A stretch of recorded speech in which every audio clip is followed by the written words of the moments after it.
Hello everybody. Wait a second. There we go. Music volume's a little bit better. Hello everybody and welcome to a Monday stream. Yes. This is the big first stream of the week. Hope you all had a good weekend. I definitely had a good one. I have some news which I will be sharing later this week. Yeah, let's get on to Kerbal and let us begin to okay. Alright, now one of the things that's happened is Twitch has updated their bandwidth kind of the bandwidth limitations. So it used to be where you could only stream up to 3.5 megabits per second. Now you can go all the way up to 6 megabits per second. So currently I am streaming 60 frames per second, 720, but at 5.6 megabits per second. So let's see how this actually works. You know, is the picture looking good? You know, how smooth is everything? We're gonna have a little bit of a play around on this. Okay, so what are we gonna do? Today we have got we managed to get Bubble Boy all launched up. So let's go have a look at what Bubble Boy is. So we managed to get Bubble Boy up there. We built Bubble Boy on Friday. And Bubble Boy is our craft that is going to go to Lathe to rescue something. So there he is. There is a Bubble Boy. You can see he's got a big bubble. Surprisingly enough. Okay. Right, so actually, you know what we actually need to do? We need to bring these guys down like that. Gotta fix up that staging. We've got to activate these. No gimbal. Activate. No gimbal. Activate. No gimbal. And activate. And no gimbal and activate. Oh, there we go. So that's going to give us like a 0.84. Anyway, so this is our craft that is going to go all the way to Jool. Right. Describe this game in five words.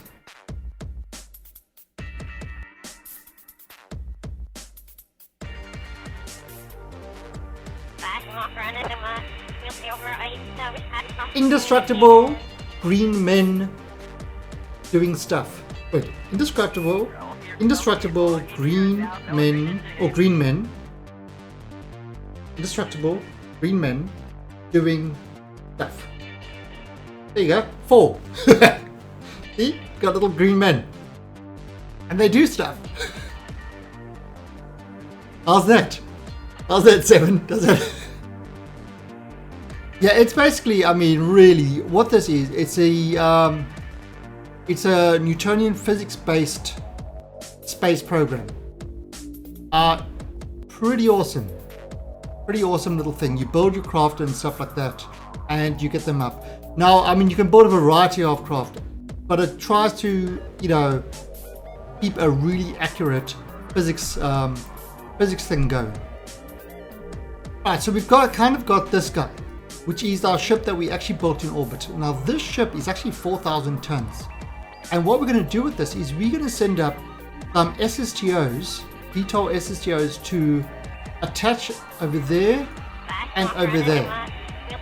Right, and what they're going to do is they're going to be actually our rescue things. So let's start sending our craft up. And this thing looks pretty much done. not much more we can really do on this. Got all those activated, got all those gimbals off, and it's all bolted in, and that's all looking good too. All right, we are ready to go. Yes, we are ready to go. Right, so let's go back to the space station, the space center at least. And now our VTOL SSTOs can get up by themselves. It is a great game. It is, you know, when you look at the kind of time, when you look at the time I've actually put into this game. Oh, have I got to the moon yet? Oh, absolutely. I've got like over 1,000 hours on record in this game. Hello, let me show you what I've done. Right. This is going to blow your mind. So I was just showing that the Bubble Boy base that we're going to Jool with, right? Now we've made things. Where is it? Okay, so we first made. I've never been able to get to the moon. Oh, really? I actually have a tutorial series that goes through all this stuff. But I'll be happily be able to show you that. That's not a problem. It's actually not that bad. Alright, so look, that was our first station we built with X-wings, robotic arms. So this was when we were messing around, just trying to play with things. Let's just aim the camera here. So you see, we got things like there you go. See, we built a whole station with robotic arms, X-wing SSTOs, not VTOL, just normal SSTOs. I do have a number of mods installed, but when I do the tutorial series, I actually keep the mods to a absolute minimum. So basically, I have mods in the tutorial series that will help you with things like this Kerbal Engineer, which gives you, your delta V totals, your thrust to weight ratio, useful things to actually work out how to build your craft and get it working. Hey, Magman. So that's kind of that was the first station we built. Then we decided, you know what? Let's go to Duna. So we just skipped the moon in this game. We said, let's go to Duna. So off we went to Duna. And we built a big craft to take us to Duna. To take our Kerbals. So we built the Spaceballs base, which was a pretty huge craft. And it could take 20 Kerbals. And we are playing with life support. So we had to be very careful how we built it. So this was our Spaceballs base. And it actually took us all the way to Duna. And in fact, we'll be able to bring the Kerbals back as well. Fully operational. And with it came a lot of extra support craft and things like that. Of course, just having a space base, why not have an actual planetary base on Duna? Yeah, instead of a space base, let's have a planetary base on Duna. So we built one. It took us about 20 or so launches, but we built 20 or so ships to go there. We had to do a lot of targeted landing. So in other words, everything needed to land right next to each other. And I'm pretty sure there are some stuff that allow you to do that, some mods that will do that for you. And Welcome And Robert for 4,400. Thank you for the follow and welcome to the Alien Army. And look, the explosion of emoticons. Where am I? So what we did is we put together an entire base on, and it's pretty much self-sufficient, this base, on Luna. So we've got, how many Kerbals have we got in here? Oh no, that's kind of, you see they've still got plenty of life support. That let's see. Oh, we've got 17 Kerbals currently in this base. Well, it has a capacity for 69 Kerbals. Sure, just type in exclamation point KSP. There we go. Those are all the mods. Alright, so yeah, so we've kind of got this whole base, and it's got, you know, it's got these specific vehicles. Where is it? Where are they? There you go. Let's just right click on this. So we've got these these vehicles to actually move around, and you know they would pick up stuff. Now I can see these all yellow because of the physics lag. It's too much for the game to handle. Do they reproduce? No. It is not like a game like Planet Base and stuff like that. This is really Kerbals.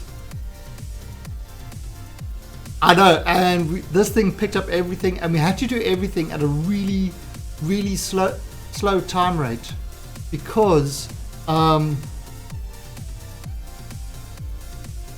know, everything had to be done at a slow time rate because of the physics couldn't handle it. See, that's how our kind of rover folds up. And I think, what did I have? I had airbags as well. What did I have? I think it was, there you go, inflate 5. See? So we got airbags. So that's how it landed. It landed using airbags. Then the airbags deflated. And a lot of these modules were like that. Oops. Yeah.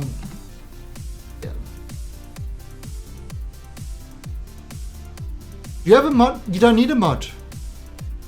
You don't need a mod for that. All you do is you press C. Now I've got no Kerbal on board this, but you don't need a mod for that. You just press C. And that puts you, yeah, it's C. So let me actually show you how that works. But I'll just take you on, finish off this tour of what we did with this base. All right, then. Hey, Dragon, Mr. Diabolus. Yeah, actually, what was my last death count total at? I think I had like 28 kills. But I killed more. I've killed a lot more since then. So, alright, so let's have going. Then what we did was we went off to Jool. Right, and we caught a really huge asteroid, and we said we don't want this asteroid around Kerbin. Let's give this little planet called Lathe, which is just off Jool, let's give it a moon. So we caught an asteroid,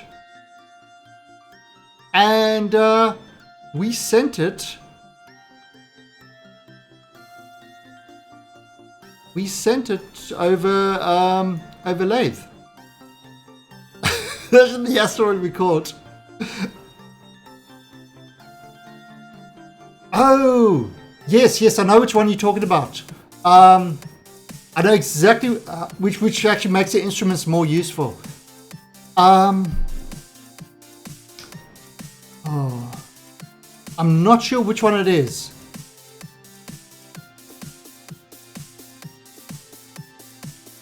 Well, I mean, it's okay. My PC is pretty strong, but I am running a lot of mods in that. But it's, yeah, you need a fairly decent PC to run a lot of the mods. You know, especially the visual ones. But it's actually, you'd be surprised, a lot of people run this on a potato. They just turn down the graphics because you do have options under settings with texture quality. You can reduce the texture quality, which obviously would reduce the resources being used and things like that. So you can change. There's a lot of things you can change. You'll be surprised.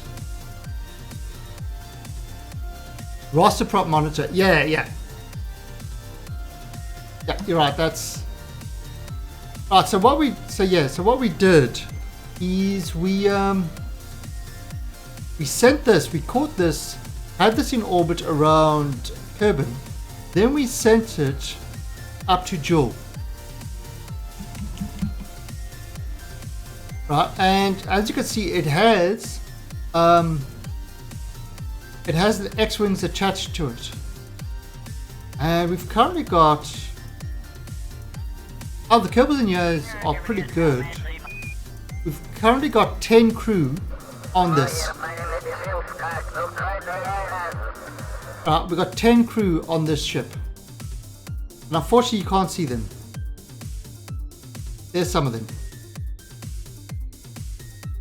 I don't know where Diabolus is. We had a Diabolus Kerbal, but I'm pretty sure we killed him. And the others ate him.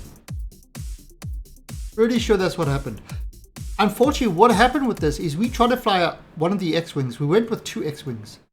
Tried to fly them down to the surface. And we had a little bit of a problem landing. We couldn't actually land on the surface.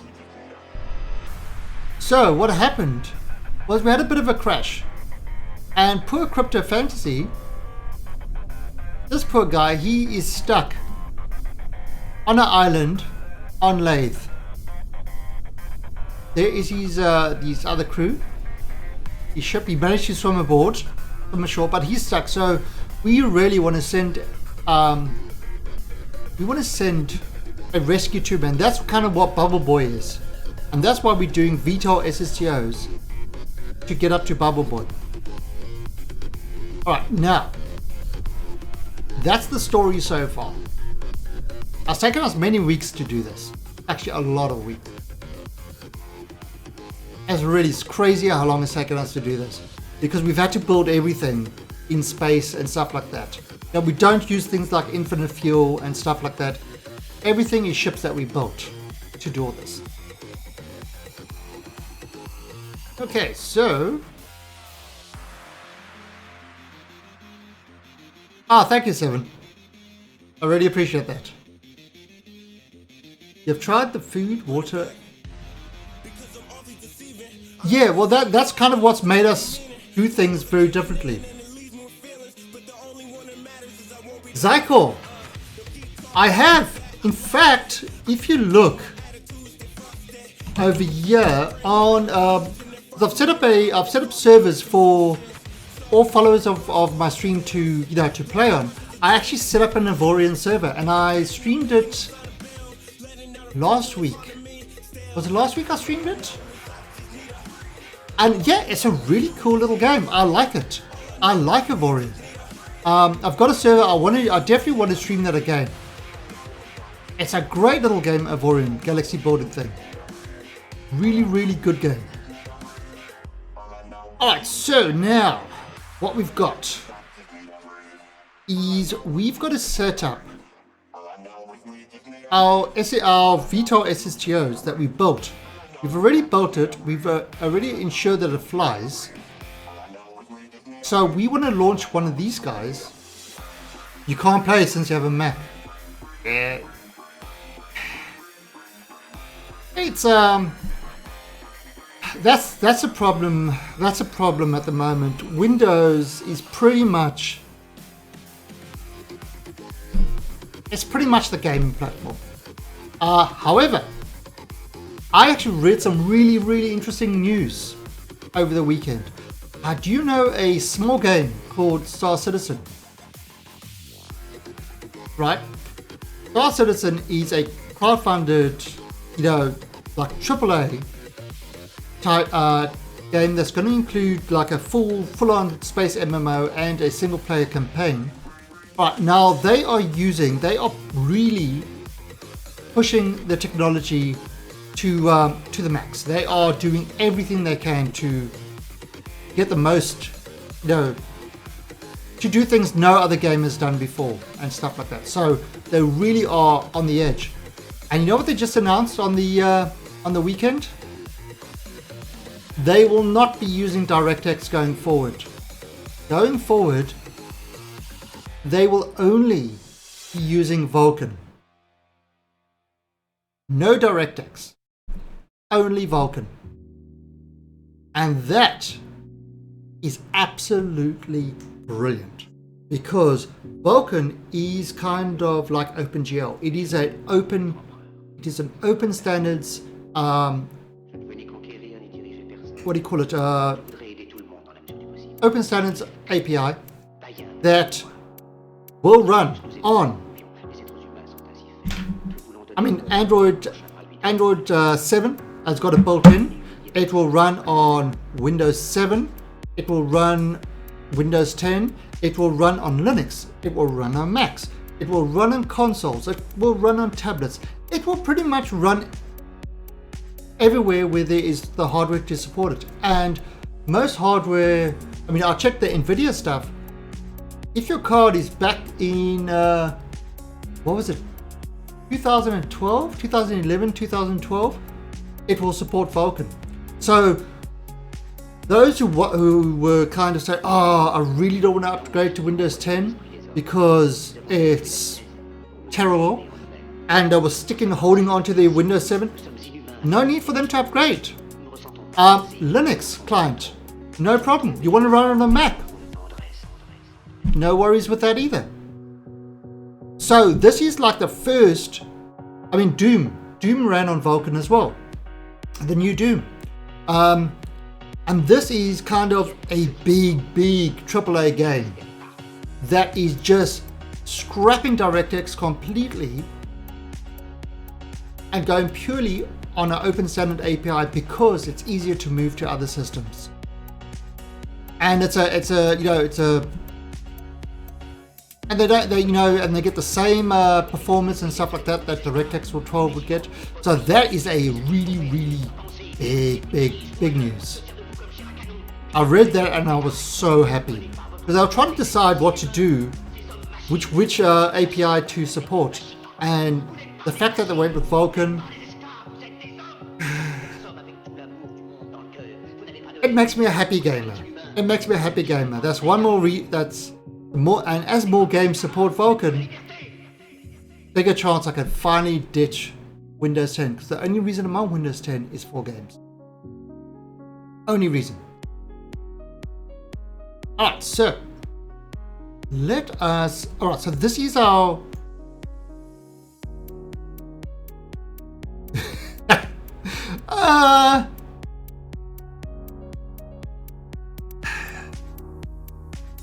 okay, I'm not a Mac person, 7. I'm not a Mac person. I don't like Apple as a company at all. But if you go into a company and you need to do a lot of stuff that doesn't involve games, for example, desktop publishing and stuff like that, a lot of stuff still works better on Mac, and it's definitely a safer system than Windows because it's based off BSD. But then again, for most people out there, a Chromebook would be fine. Chromebook would work fine for most people out there. Like I think of my parents, for example. All they do is use things like the web and stuff like that. The web, the email, and things like that. That's all they really do on the computer. Chromebook is fine. Yes, because they don't have the overhead of the Windows crap. It's got a basic a BSD which is similar to Linux. It's got that Unix style core which handles load a hell of a lot better than anything Windows does. You know, it's anyway. So let's get back to this thing. All right, so let's launch this. All right, first of all, let's see who are we going to send up to it. We're not going to send Valentina. All right, so we need a pilot, and we need a pilot, and we need an engineer. So, should we send up?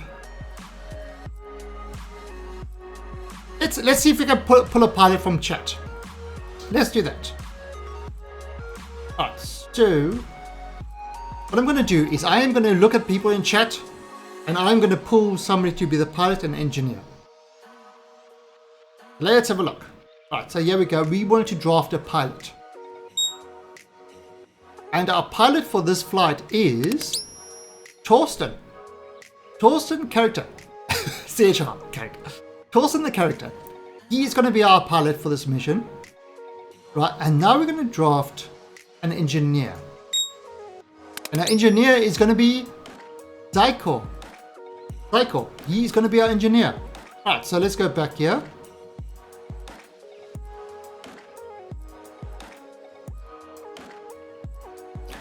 But yeah, I mean, myself, when it comes to the Max, myself, I would never buy one. But that's me. Then again, I tend to build my own PCs. Alright, so let's go over here. No. Torsten was the pilot and Zyko was the engineer. Okay. So we are going to save and launch this. What about bubbles on the bottom? No, it's a VTOL thing. It's got wheels at the bottom. So we don't really, if we need bubbles on the bottom of this craft, we shouldn't really need them. Right. So look at this now. Okay, now I've got a proper thing. If I press C, right, so that's kind of from inside first person. Now obviously the view isn't great because the Kerbal heads are too big. And there's my instruments, and of course none of my instruments really work besides the speed and the nav ball. Yeah, so I usually never use first person. Alright, and now we've got to get this up to the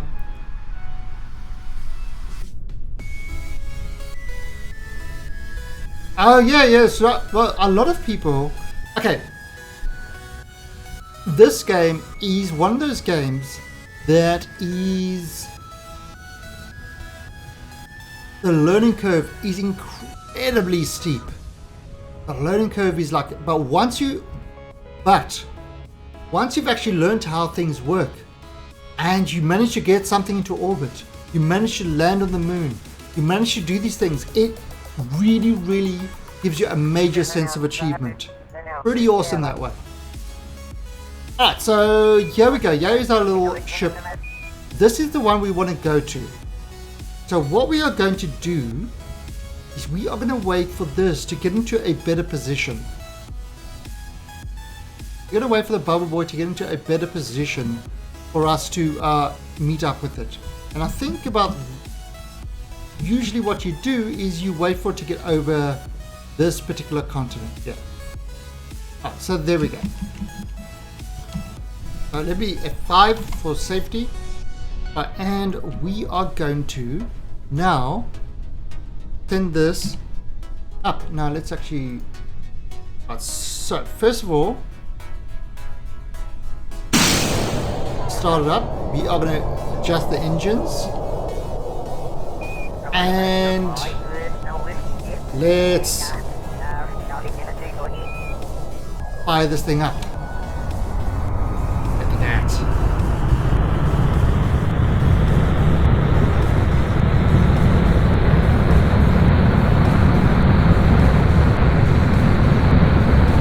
And the engines are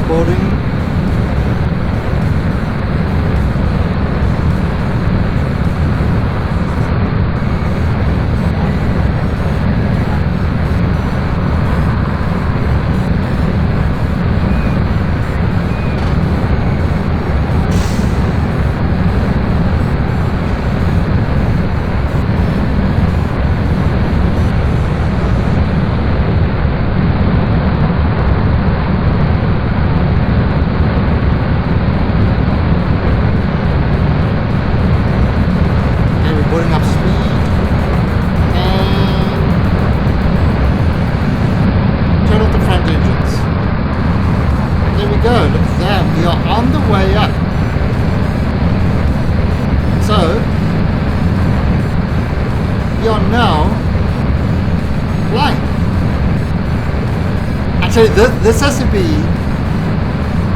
one of my. This is definitely my favorite build I have done in this game.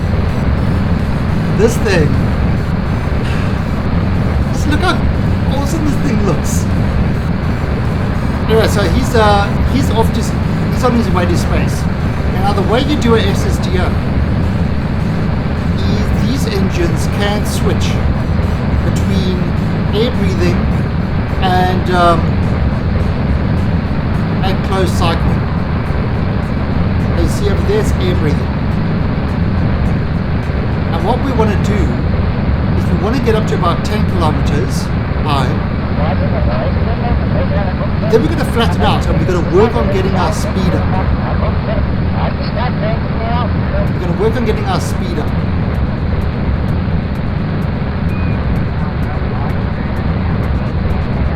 Let's get us some more power.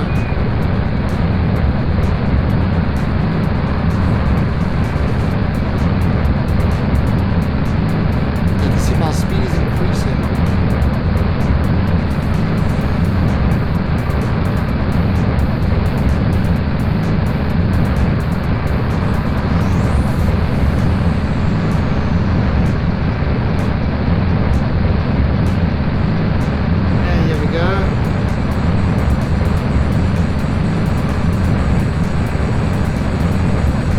Went up a little bit too steep at the beginning.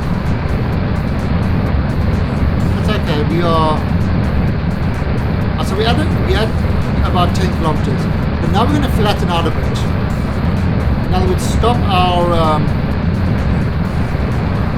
stop our climb a little bit and just work on getting that speed up. We want that speed really, really high. And you can see the thrust of the engine is increasing as more air is coming into it. And our speed is increasing.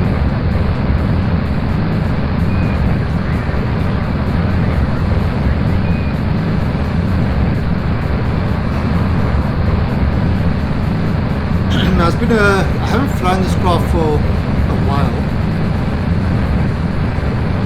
So hopefully I'm doing it right. Alright, so yeah, 560. So we want to get this to about 1100.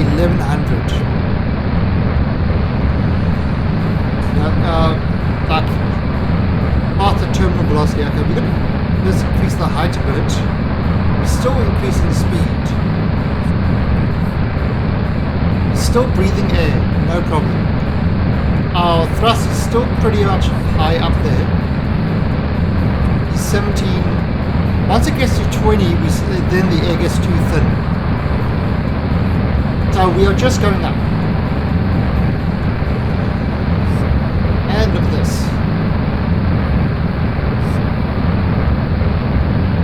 And now, look how rapidly the thrust is decreasing. But this is the time that what we do is we switch over to closed cycle engine. Pushing this up.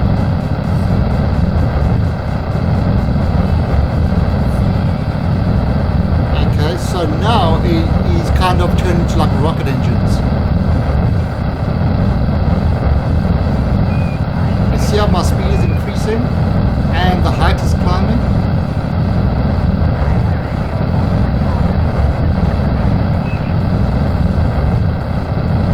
Right, now we want to get this to about 100 or so. Built especially for lathe. So they're a bit, they run out of fuel quite easily.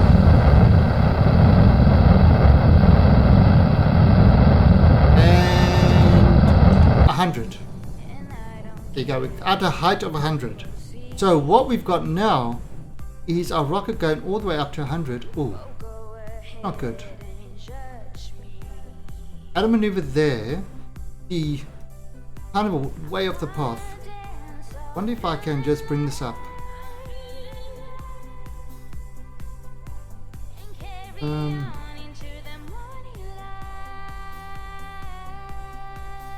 Okay, so let's do that. 509. Okay, that should do it. So what we're going to do is once it gets into space at 70 kilometers, we will turn the rocket to face this maneuver point, which since our guys are high enough level, they can do that. So we are now in space. And in 2 minutes time, 6 seconds before the 0, we will start burning, and that will put us into orbit.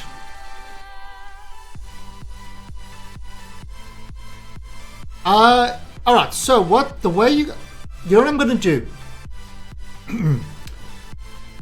I'll show you what I do, because I think I'm going to be a bit light on fuel at the end of this.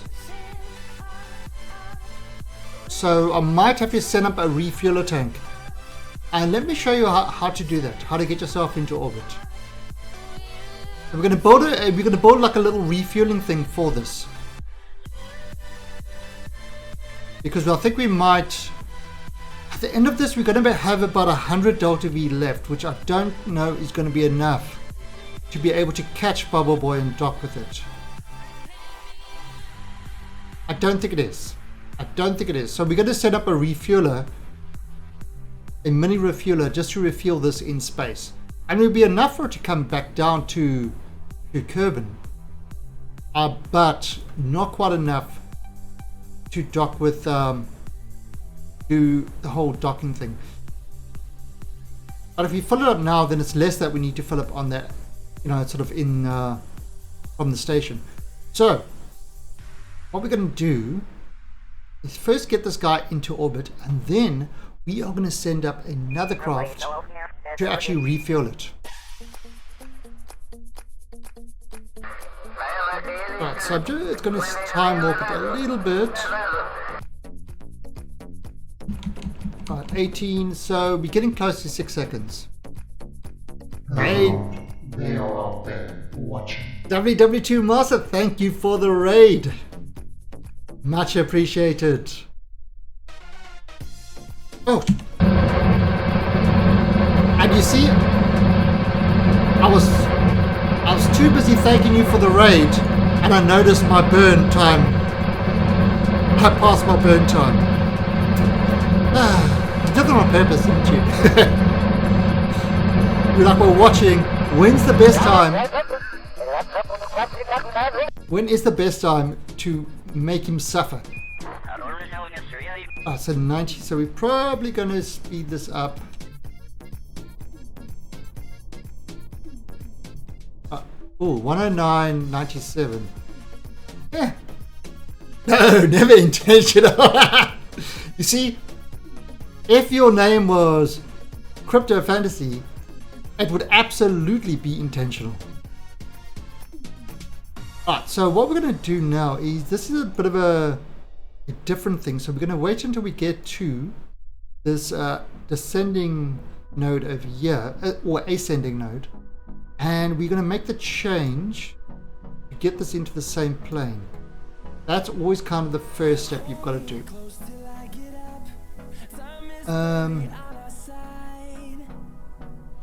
Okay, we're just going to do that. Now, the thing about that, the thing about doing it this way is we still need to send up a refueler for it, which I mean is not really a problem. That's going to be 161 Delta V to get that. That will put us out of fuel. I mean, we've got a lot of RCS, we can do that, but we're going to send up a refueler for this.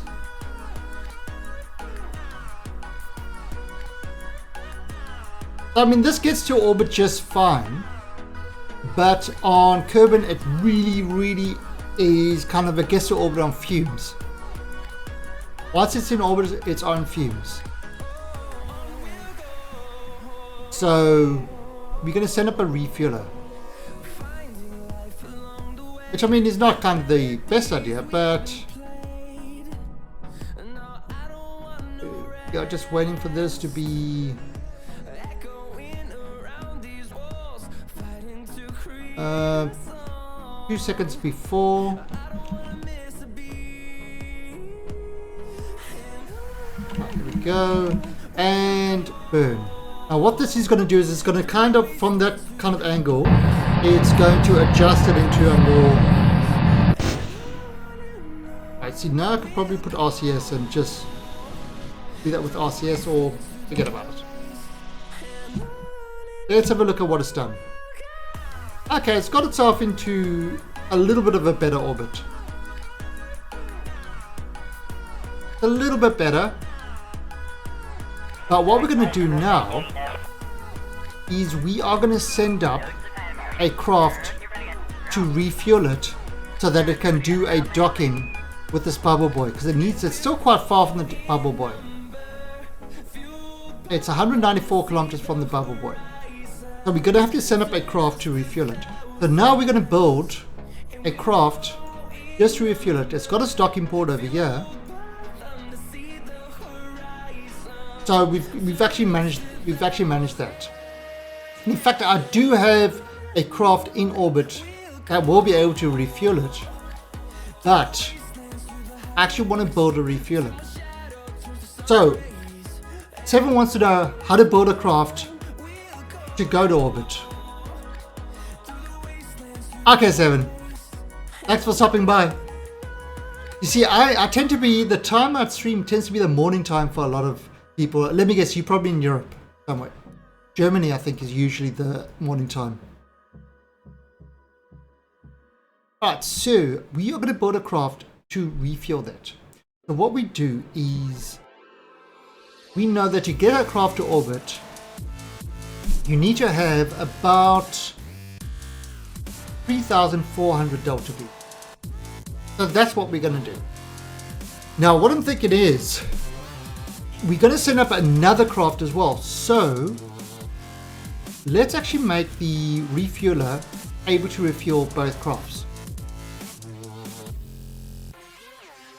So we are going to kind of VTOL refueler.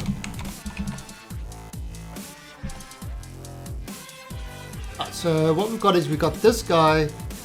He is going to, oh, actually I need to start with a sort of with a call, a remote call, because we've got to make this a not a manned refueler. Okay, we're going to put that over there and the docking port.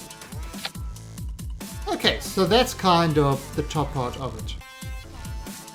Now, how much fuel has this got? Ah, it's only got 3,600 fuel. We want to give it a lot more fuel. We put one of these. Too big. Can't get around that though. So let's make this, and if we expand this out, that's 3,200 fuel. That's actually enough. That will be enough fuel for it. Again, so it's again too big. So let's see, how are we going to do this? If we take that, then we can throw this one on, and this has got 3,600 fuel. A rescue mission to fuel the rescue mission so that it can attach to the other craft to go on the real rescue mission. Yes, that sounds about right. It's what I normally do, isn't it? It's my normal modus. That's why, yeah. Nothing strange to see over here. This is just normal Kerbal shenanigans. Right, that one's too big. What I'm going to do, I'm going to take this one. I'm going to put this one over there, and I'm going to use tweak scale to pop it up. Actually, let me quickly see something. That's a big. Somebody mentioned. Look at that. See, that's a.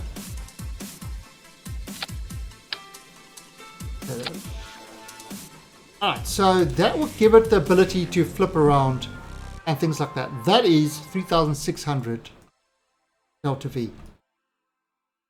Alright, now obviously what we want is we are going to need lots of monopropellant on this.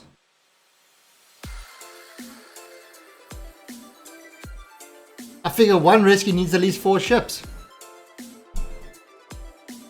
I didn't see anything wrong with that. Do you see anything wrong with that? By the way, how is the picture at the moment? Because I am streaming at a bitrate of 5600. That is my bitrate. 5600, 720p, and 60 frames per second. So if you're watching at source, you should be getting an exceptionally clear picture.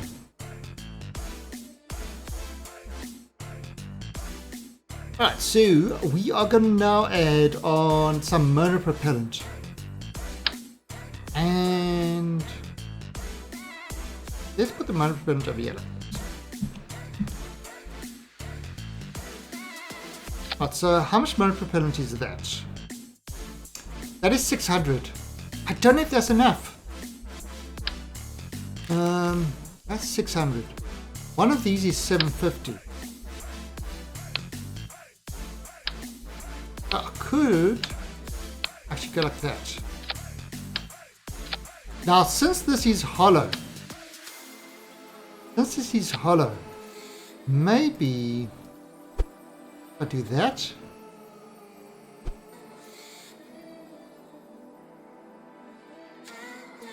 Why not?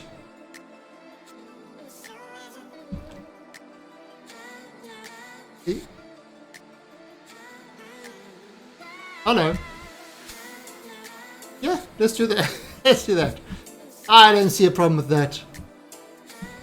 Hey, teacher people.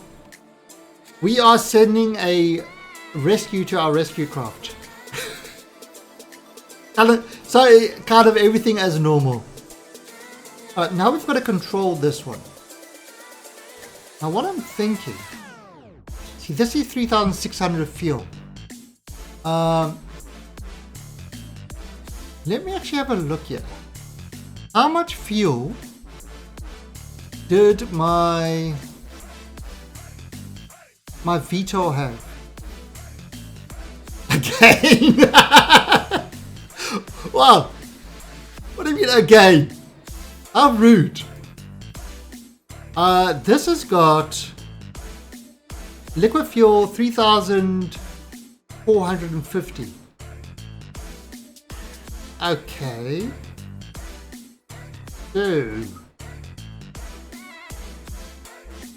So we can kind of fill it up completely. Now we can fill it up completely, but if we want to have this used by multiple craft, I think what we're going to do, maybe just put it like that.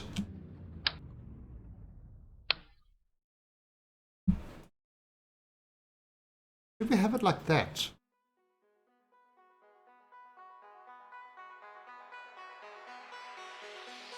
Yeah, I think so.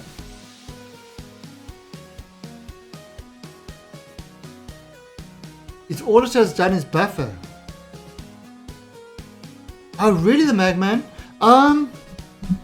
It should. I mean, your phone should have. I should have quality controls in it, so you should be, be able to use a lower quality. Let me have a look. What quality? Yeah, I've got quality controls in this. So you should be able to adjust the quality way down.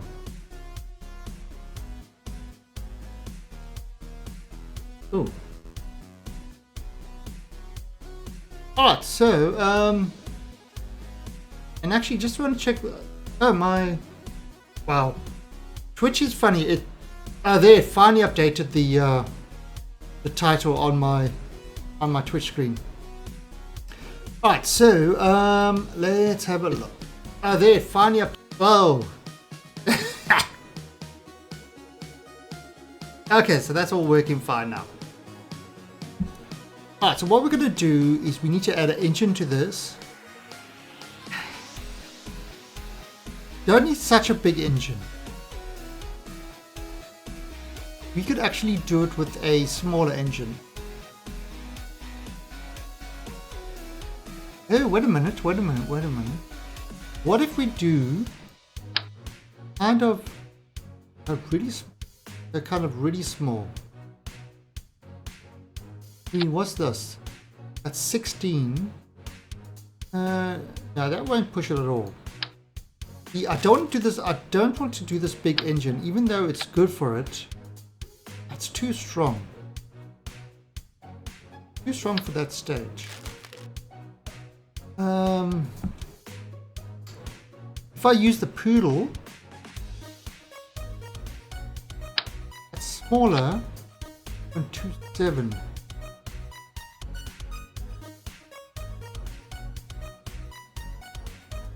Or do something like that. 0.51. That might be better. I'm running on high quality on my phone. Okay, so yeah, it's, I don't know. The mobile app can sometimes be a little bit tricky. So this is going to be our refueler. These engines are not exactly most efficient, but it will be a way for this thing to kind of move around in space. Now the other thing we've got to do is, if we look at the center of mass, we also need to add kind of a docking ability of it. Oh, we need batteries. We need batteries for it. So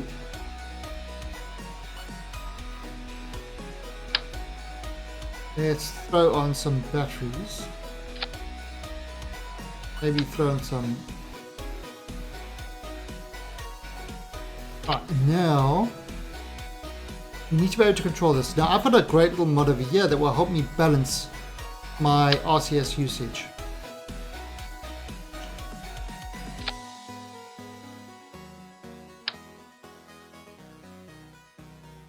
Now, as this fuel gets drained, what's going to happen? Okay, it still keeps it in perfect things, so that's good. Alright, so that's good. So, see, I could do it like this. Could do this instead.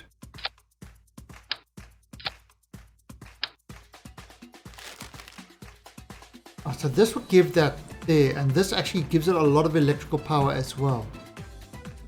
Electrical 4000. I could actually get rid of these. That gives us RCS. And let's have a look. As this gets drained, moving up. So if I move these here, what if I make these slightly larger?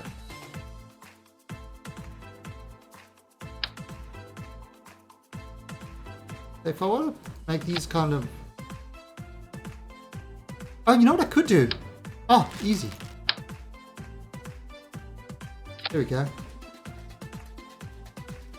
And move that like that. I'm using Boost Mobile.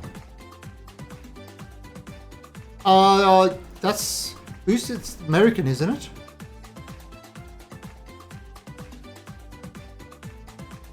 Right, so now what if I change the thrust limiter of this? Or maybe if I change the thrust limiter of it. There we go. Alright, so I'm going to change the thrust limit of this down to 63.5. So as this loses fuel, perfect. Perfectly in balance. Yeah, nice. Oh, it's owned by Sprint. Yeah, I use I think called True Internet, which is kind of it's a Thai only company, but they kind of do the cable, they do pretty much everything over here. Okay. So we've got lots of monopropellant. Well, I'm in Bangkok. Yes. Greatest name ever.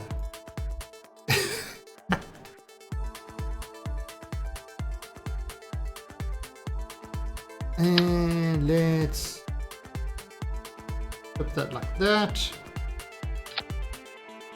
Okay, so this is our refueler. Oh, we actually need a way to get power back into this. I'm actually going to put the power over here, kind of away from the docking area. Alright, so that is our refueler. So it's got kind of the dock over there, got a long narrow neck.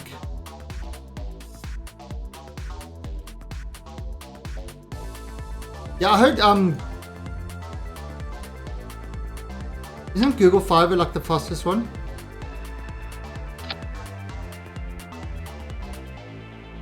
I mean, right now with the people I'm with, if I wanted to, I mean, it will cost, but it's on fiber. I can go to a gigabit if I wanted to. I could even go to 10 gigabits if I wanted to. You know, but that would cost. So at the moment, I'm currently just on a 50 down, 25 up, which is good enough. For what I need it for. Okay, so that is the actual refueler. Right, so now we need to get this into orbit. Throw this over there.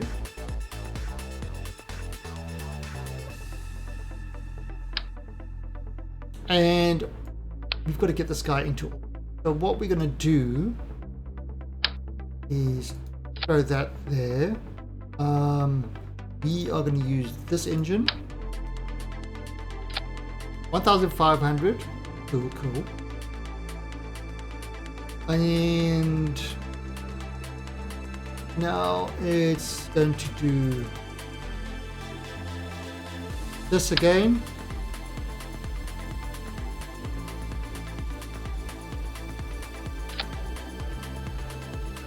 I've never actually been to a Comic-Con or things like that. Actually, I've never been to any of those conventions, really.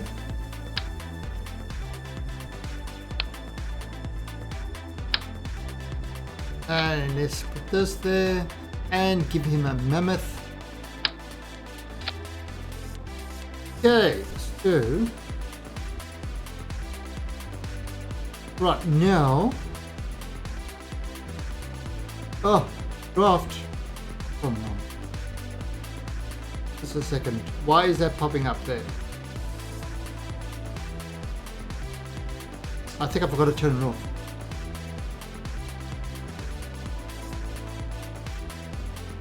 There we go.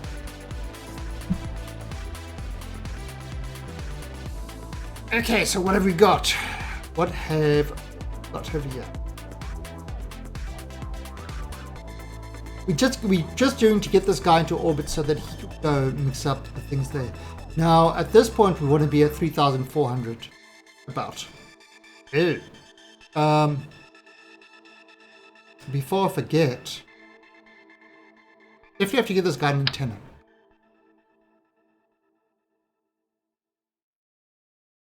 There we go.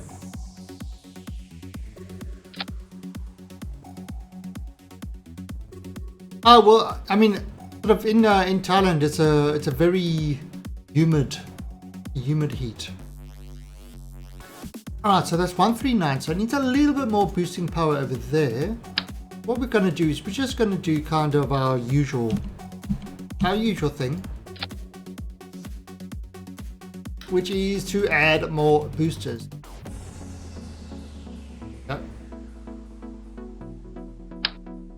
Come on, boosters.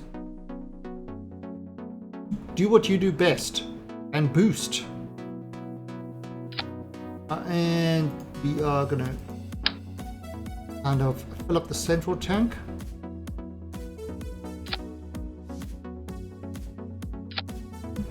Okay, that's 3,000. Oh, that's close. Oh no, wait, and bring this down there. 3,300. Very close. But we want all the power.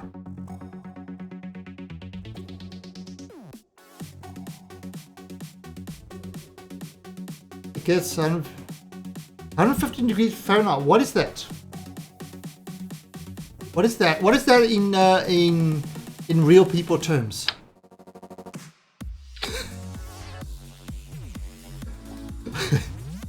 Yes, I said it. Don't hate. I speak centigrade. Because the centigrade is easy to understand. 0 is freezing. What is up? Okay, wait. Okay, Google. What is 115 degrees Fahrenheit in centigrade? 115 degrees Fahrenheit equals 6.111 degrees Celsius. Oh, that is hot. 46 degrees is pretty hot. Over here, it gets to about...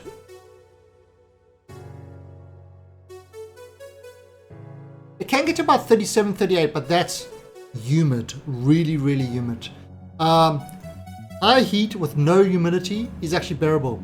Good morning, Gypsy. Yeah, high heat with low humidity is bearable. But high heat with humidity is... Oh, that just drains you. Yeah, 46 degrees in with anything is hot.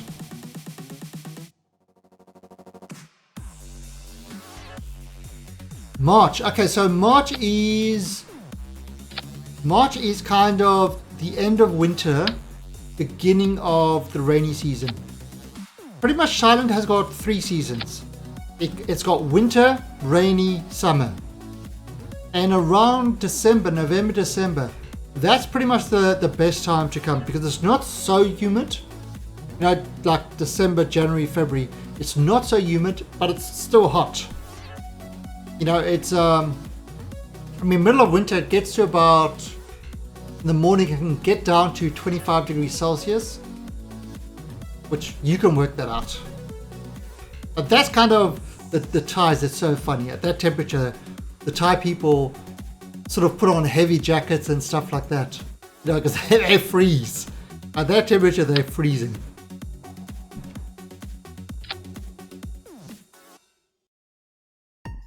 Okay, so that's kind of going to be our refueler.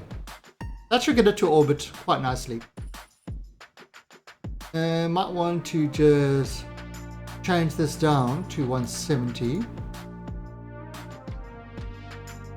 I'm not used to metrics.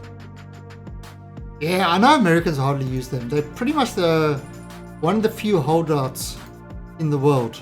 Most other countries, and especially if you're in science circles, metric is kind of the way to go.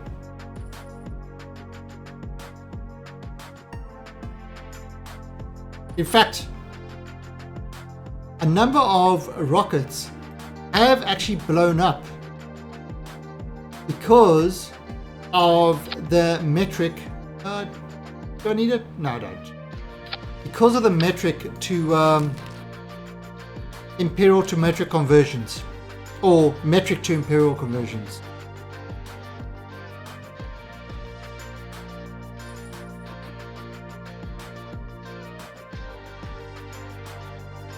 Hey Mergolo. Alright, so here we go. We've got this. Our rocket's ready to go. It's ready to meet up and refuel our SSTO. So we're going to save this. Everything looks good. Yep. Everything looks good. Oh, one other thing I'm going to do quickly. Action groups. And I'm going to do this as number 5. And toggle. And put solar. Done.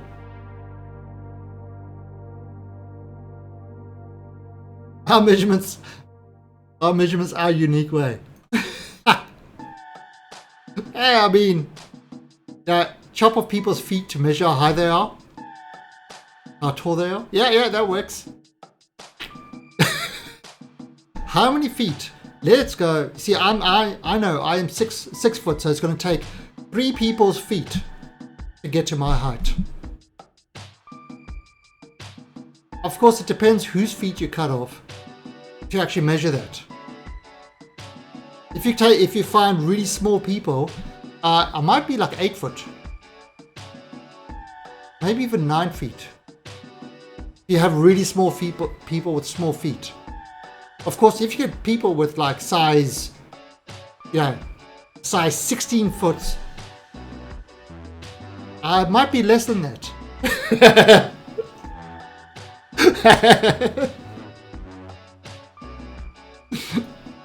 Yeah, I gotta love it. And a yard.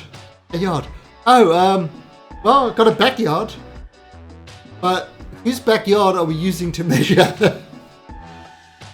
I know, just silly. But I like to tease people about it. It's funny for me. So let's go. Save and launch.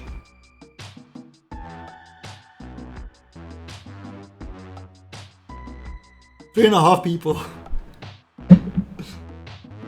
In fact, it's kind of funny because I grew up and when I grew up, we actually used, for measuring your height, we actually used feet. So I knew I was 6 foot, but that's 183 centimeters. So there's like, in my head, I know what 6 foot is. 183 centimeters, I need to kind of think about it a bit. If you're like me and will never leave the country, okay, I've actually lived and worked in quite a number of countries. So it's like, for example, in England,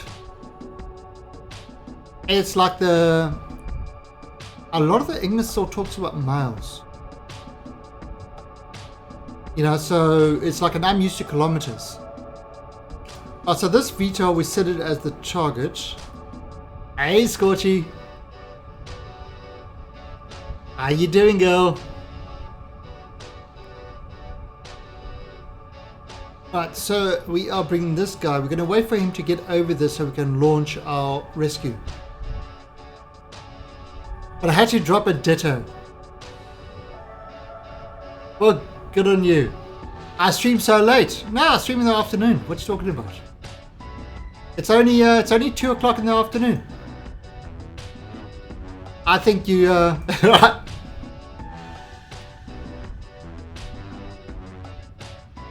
pounds and ounces over stones. I would rather use kilograms.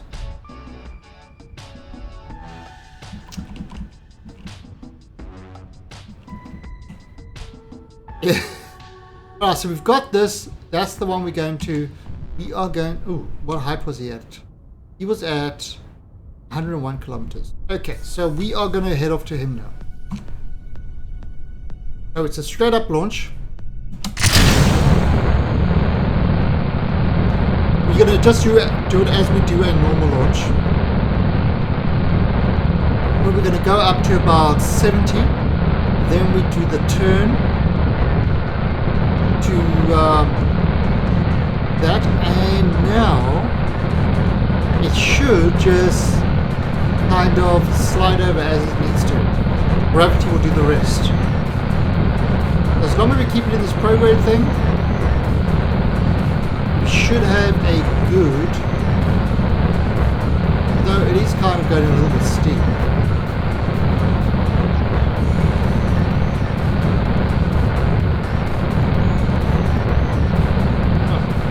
A little bit steep, but that's alright. ideally at this point at 45, you want to be about between 10 and 15 kilometers.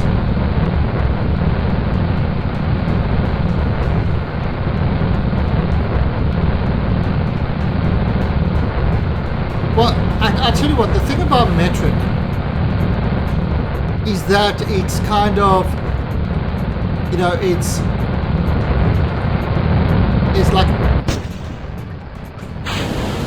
100 millimeters. I mean, 1,000 millimeters is 1 meter. 1,000 meters is 1 kilometer. 1,000 kilometers is a long way. I don't know, mate. What's that? A megameter? Not sure how that goes from there. But everything is kind of divided by 1,000, so it's really easy to convert between the things. It's not like 12 inches is 1 foot. Then I don't know how many feet make up a mile, and whether they're smelly feet or not. No idea. Would you send a lifter to Juno before sending Kerbals for your first Kerbal landing? Well, I mean, wouldn't you want to send a probe?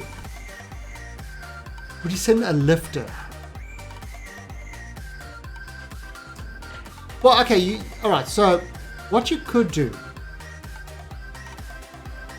Let's have a look here quickly. So let's wait. I just want to quickly get this and then I'll think about what you just said. Okay, so that's kind of. Oh, so he's kind of. Where's he? Oh, he's behind us. So if I just extend. Yeah, that's right. Okay, and. You see, I mean that makes no sense at all. I have a couple of probes and rovers on Juno now. Oh, so you want to actually send a. So you want to land a Kerbal on Juno and make it back. Well, you could try something like the Apollo style mission, where you have your ship in 2 parts. Okay, and your lander will just have. We'll have the fuel to land and come back up. And then you can actually discard it.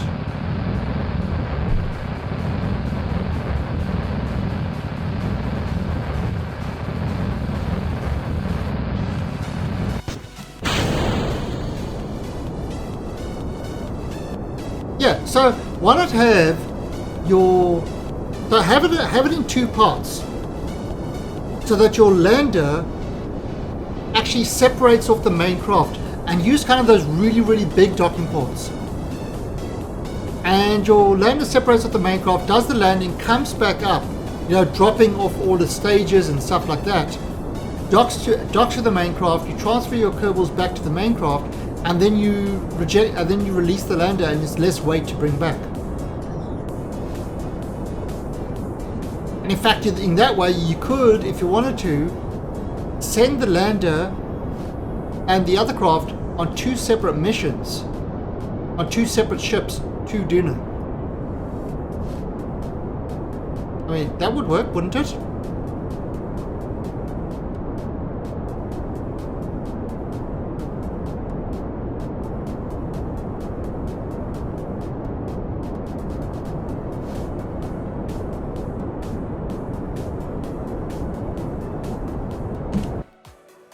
So, okay, there we go. That's kind of in space, in orbit.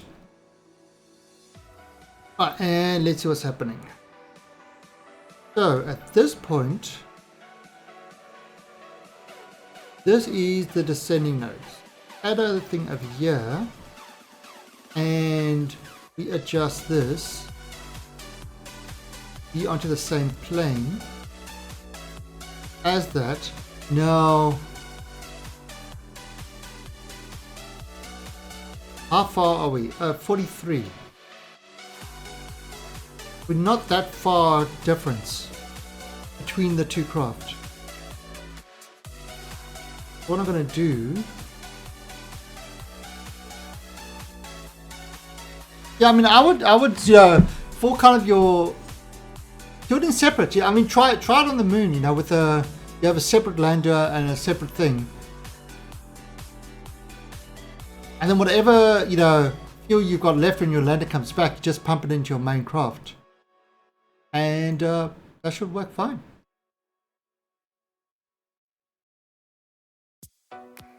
2,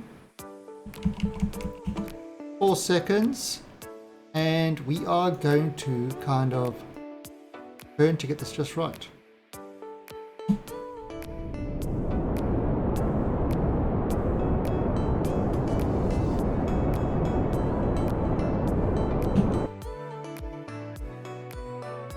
Alright, there we go.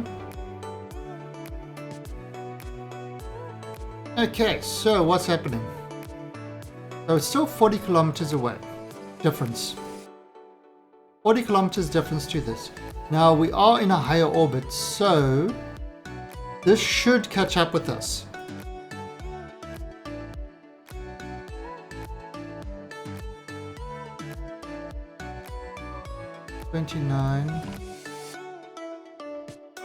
Alright, so now over here it's not quite catching up.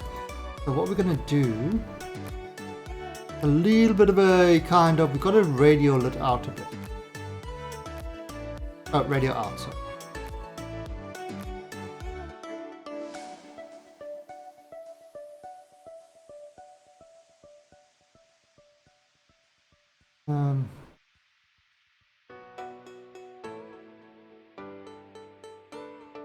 Maybe a bit.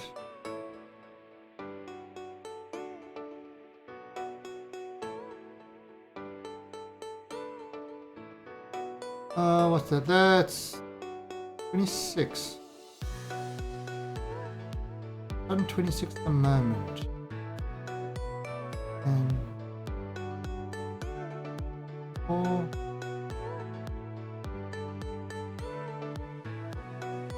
Oh, too much. That should be alright though.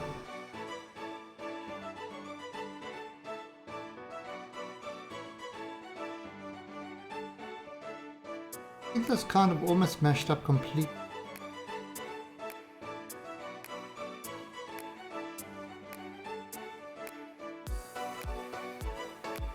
Okay, so let's do that. There's just kind of a small little burn over there. And it should kind of get us mixing up properly. I mean, it's getting closer all the time. Yeah, well, the other thing you could do, also do is what I did with my lunar landers is I tend to have a drill on them and an ore container. And what I do, an ore converter. So what I do is I drill ore and convert it into fuel. So they use a powered landing to land, then they fill up their fuel again, and they take off. And that actually works. And then you can go up and down and land as many times as you want. Okay, so 36. What's happening? Am I too far away? Interesting. I am going up. Very strange.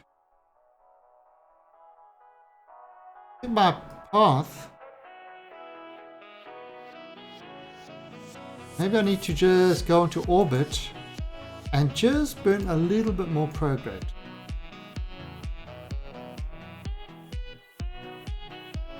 I don't seem to be catching up with it. But just burn a little bit more prograde. Just a little bit. That should put me a little bit in a higher orbit.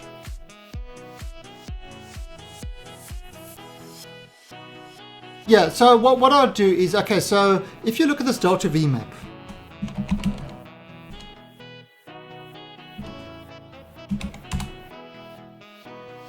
ideally, you do want to do a powered landing, or do you want to do a right? So when you're on the surface of Duna, you want at least 1450. Make it about.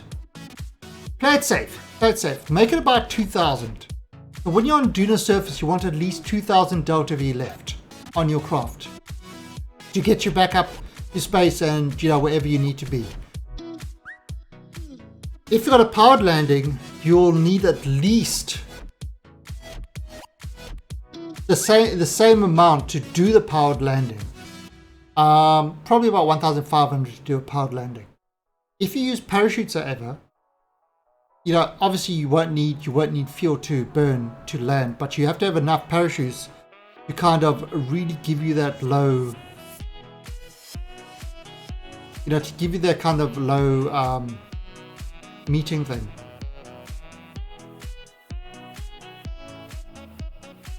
Drag chutes to slow you down. Yeah, that works.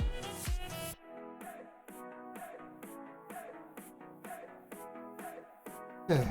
Oh, damn, I see I pulled it too far. Right, so what we're going to do over here is, what, I'm just going to go target, and I'm just going to go towards it. So let's slow myself down.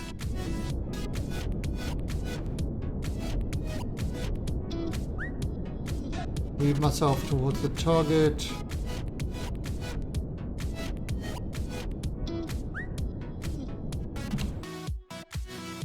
Okay, there we go. There I'm getting a much better meeting. So now we kind of getting closer. So yeah, I also do that. I use parachutes with a little bit of a power assist for kind of the bottom part and getting into the atmosphere. Again, I use it to slow my approach into the atmosphere. So other people, use heat shields to get into the atmosphere. But I find with those, it's kind of the atmosphere isn't really thick enough to really slow you down that much. The heat shield, you have to do a very shallow landing to do that. So I tend to use my engines to slow me down, and then the parachutes.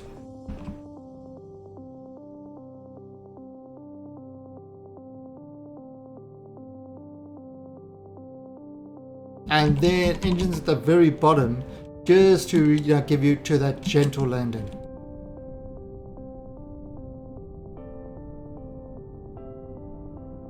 Well, I mean, the only way you succeed in Kerbal is by trying.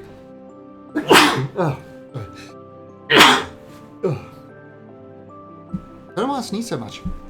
The only way to succeed is by trying and failing over and over until you find out exactly what works best for you.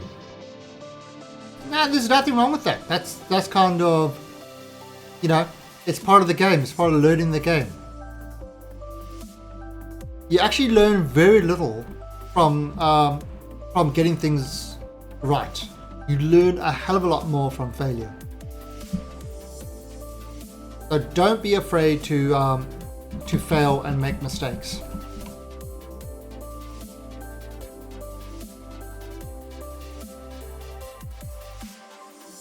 Alright, here we go. Now we are getting really close to it. And we are going to push this retrograde marker onto that. It's still kind of heading there. We're 3.9 kilometers away. You see now it's starting to move away rapidly. And so we're going to slow this down.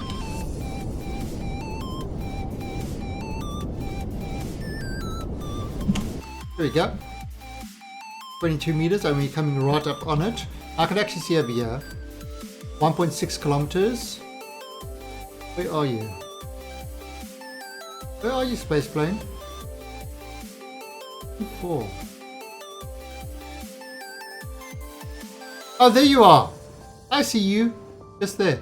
My mouse is. So we're 1.6 kilometers away. Now that's what I like about Kerbal Engineer. Now, the other thing is you can just press F4 and you can.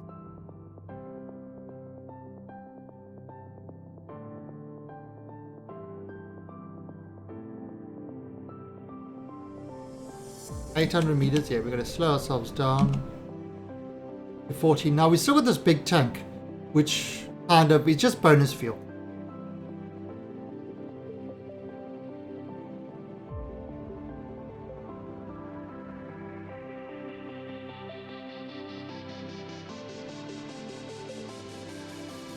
Right, and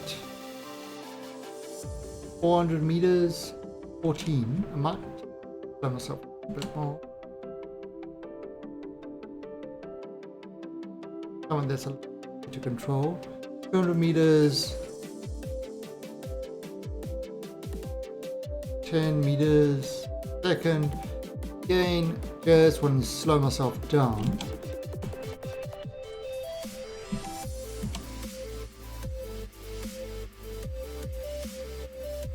Meters per second, we're getting really close. We're 100 meters, 2.4. Slow ourselves really low, 0.5. Okay, perfect. So now we are going to open the shield. We are going to control from here. I'm just going to switch over to this craft, and I am going to open this shield. And you know what I'm going to do I'm just going to turn this craft to make it easier to accept the dock.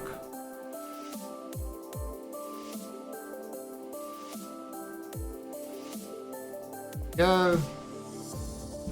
Flip over to this side. Okay. And we are going to set that.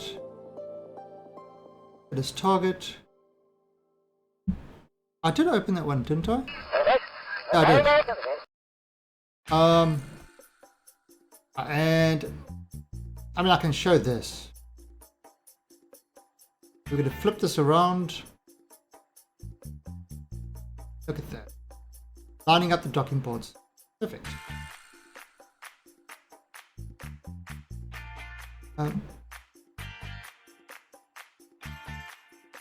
So just get those docking ports nicely aligned. I'm breaking my shuttle roof. Yeah, the SSTOs are definitely kind of not easy. There's a reason that SSTOs are not used for interplanetary stuff. It's SSTOs are kind of there's no kind of good reason to use them, to be honest. Yeah, there is really very little good reason to actually use SSTO. That's why it's I mean, yeah, you know you had the space shuttle, but really you could have done that with normal rockets. And with the reusable rockets like, like they're doing now, you're getting the cost saving and you're not, Oh. Yeah, I actually haven't tried. I really haven't tried the shuttles. Ooh, lights.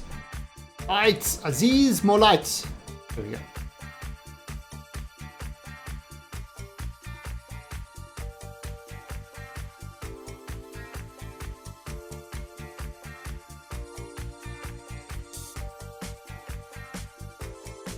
This.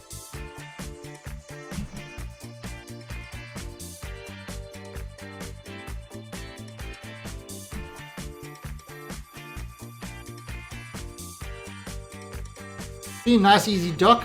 Okay. Now what we're gonna do is this is cool. So look at this. liquid fuel, and oxidizer. Now if I click on vessels, so I can do it from to the lathe SSTO from the VTOL refueler. Alright, so it's going to take it from those tanks to the other one and transfer.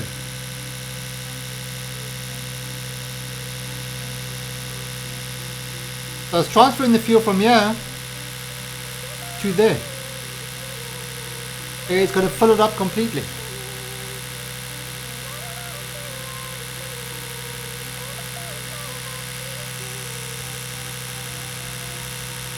Oh, wait a second.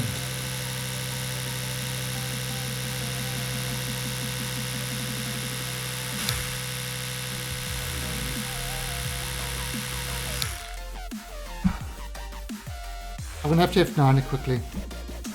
I forgot about the bug.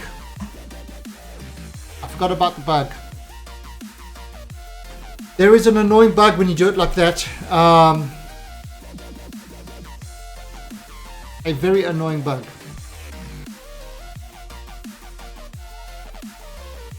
Alright, so liquid fuel. So VTOL to lathe.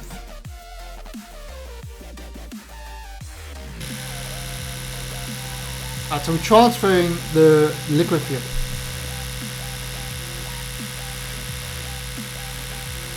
Problem the bug is that the oxidizer it never ends. And it continues transferring all the oxidizer. Even though it's filled it up, it just continues transferring it and there's nothing left.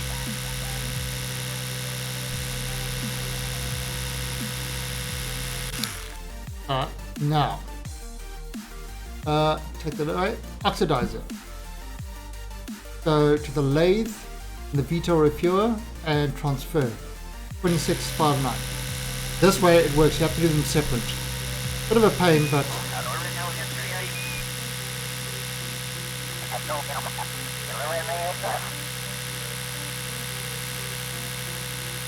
there we go.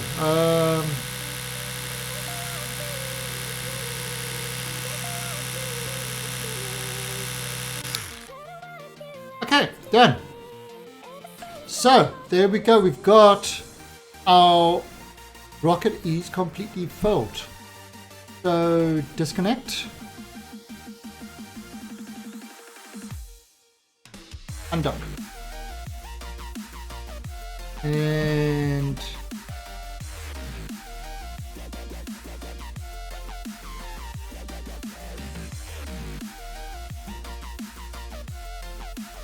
okay, that's done. And now this craft is full of fuel again. Alright, but what I'm going to do is I just want to go to the bathroom quickly and I'm going to grab myself a cup of coffee while I'm there and I'll be right back. You can have a look at the craft in the meantime. Alright, and then we're going to do a docking with the space station. So, there we go. Alright, I'll be right back.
No, there ain't no stopping us.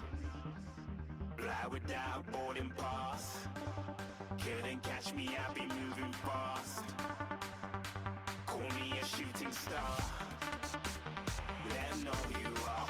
Flying up in a bar. Wish on a star. Time to show 'em who's in charge.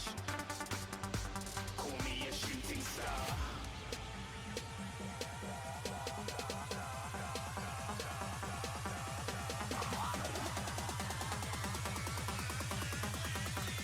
Shooting stars. Didn't even get to cross.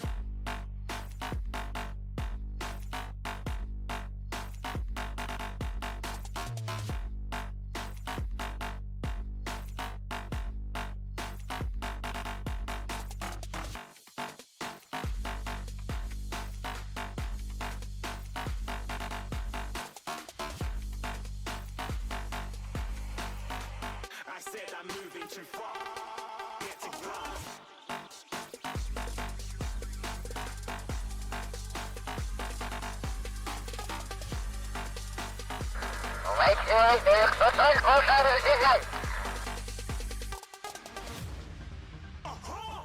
Looking at a shooting star. Got more than a couple of people going mad. I swear they're rooting hard. Tell them I'll be big in the game and she went and got them breast implants. I said I'm moving too fast, didn't even get to glance. I'm ready to eat up track like I'm seated in a restaurant. If you had swag like mine, you know it's best to flaunt. We aren't hating because you aren't shining like it's neon, rock like kings of Leon. Shooting stars across the galaxy. I stand out, so don't be mad at me. Infiltrate, I'm with my strategy. When I turn up, them amateurs have to leave. Shooting stars across the galaxy. I stand out, so don't be mad at me. Infiltrate, I'm with my strategy. When I turn up, them amateurs have to leave. Yeah, shooting. Yeah, shooting. Yeah, shooting. Yeah,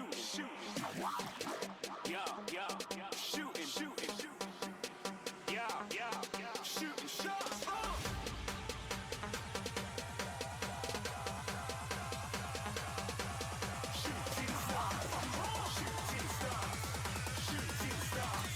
Shooting stars. Didn't even get to cross.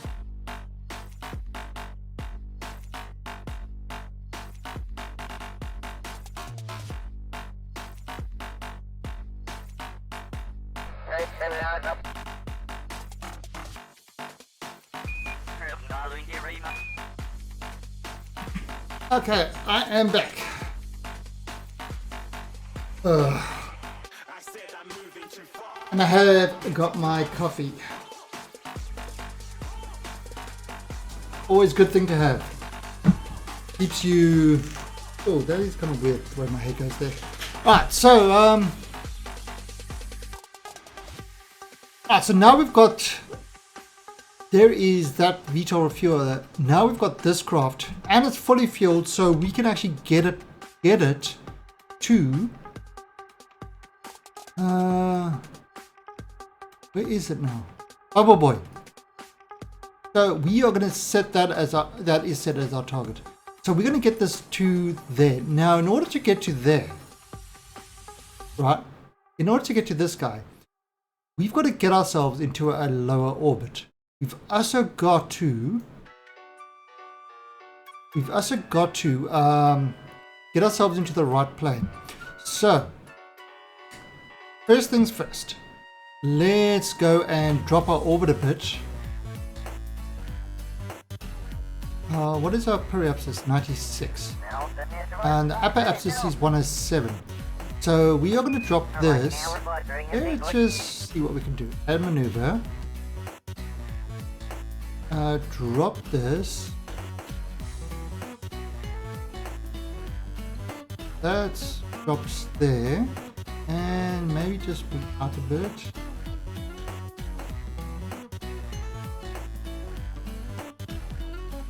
Oh no, you don't want to go too low.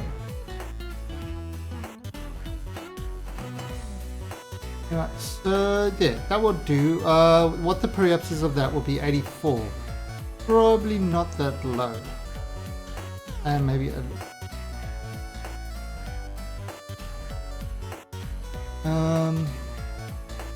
Trips is 81. That will be okay. 82. Maybe to about 92. And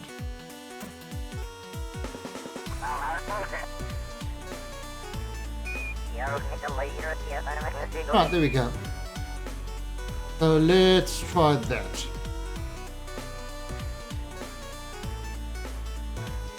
Okay, so what we're going to do is we're just going to drop this down a bit.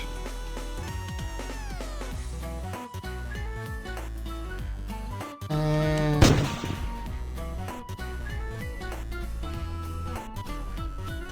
okay, even a kind of small. Right, so we've dropped our orbit a bit. So if you look at the orbit now, should be a little bit better compared to that. Right, now the next step that we're going to do is we want to get ourselves into the right kind of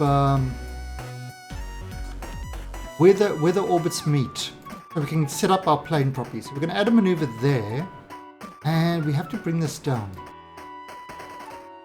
We bring it down to match our target orbit. Our target plane. You can kind of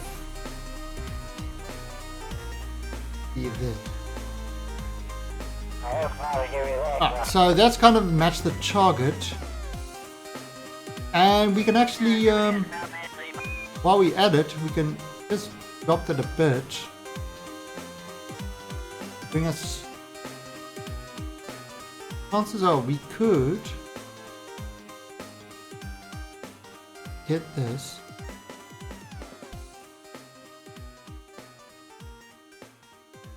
Now get this guy into a place that meets. So it's still going to be lower. Upper axis is high. If I drop the upper axis down, 79. It's a bit low. It's around that. 84. Right, so that's going to give us a way to catch up to it. It's going to be pretty low. Might take a thing or two, but that would definitely help us catch up to it. So what I've done with that is I'm changing my orbit plane so it matches the target, and I've put myself on a lower orbit than the target so that we can catch up to it. And that's going to be in 7 minutes time. That kind of, there is the plane and there is my target, so you can see it's quite a dramatically ahead of me. So that's in 7 minutes time. You see it's actually getting further out ahead. Now it's reducing because now we are finally below orbit. Right, so 1.4 seconds before, and it's just like a 3-second burn. 69. Wouldn't be an issue.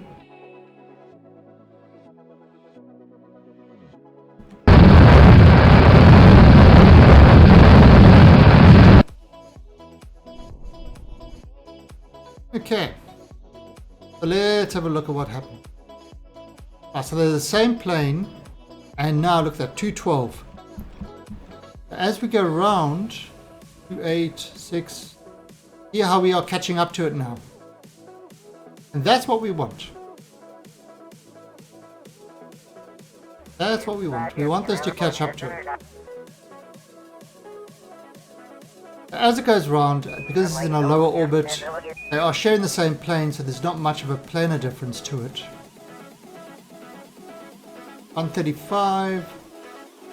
And that's what we just did, a kind of a pretty standard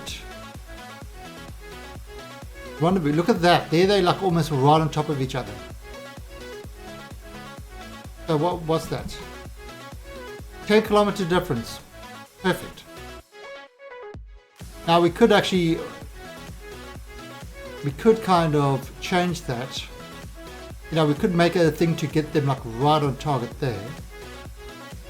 What I could do is over here. If I add a maneuver, and see how that's 10 kilometers. If I just pull a little bit out, yeah, yes, 10 kilometers. Maybe if I kind of do this. No, it was 9. You see, I can mess around with it a bit, and yeah,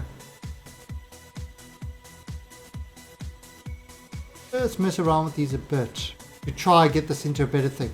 I could do that, or I could just wait till it gets to nice and close, and then do the targeting thing, which would be definitely the easy option. But if you wanted to do small burns, that would work.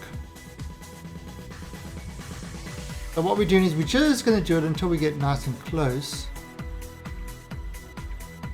20. And there we go. Look at this. Now it's pretty much 10-kilometer difference. So what we're going to do is it's set to target now. We are just going to do a kind of small change. And we are going to pull that on top, just very kind of lightly, a little bit of engine power. You're pulling that thing to be on top. So we're actually heading directly at the target.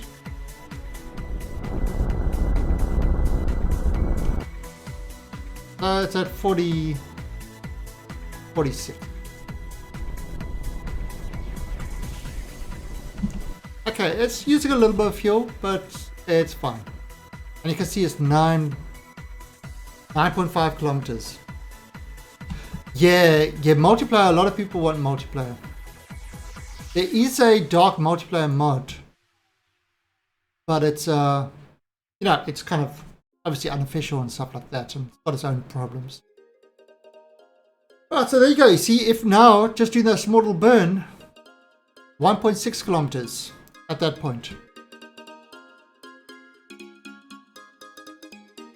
And you can see they're meeting up.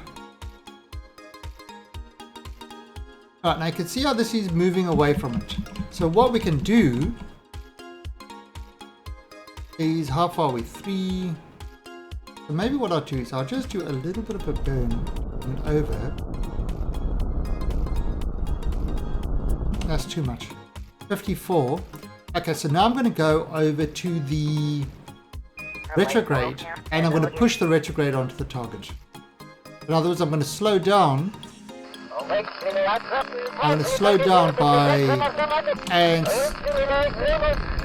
I'm slowing it down, but at the same time adjusting my direction to be onto the target. There you go. 28.5. If you look at that now, 0.1 kilometer. So all those little adjustments are bringing us really close to this. Bringing us close to Bubble Boy. 1.7. Now that's the exact.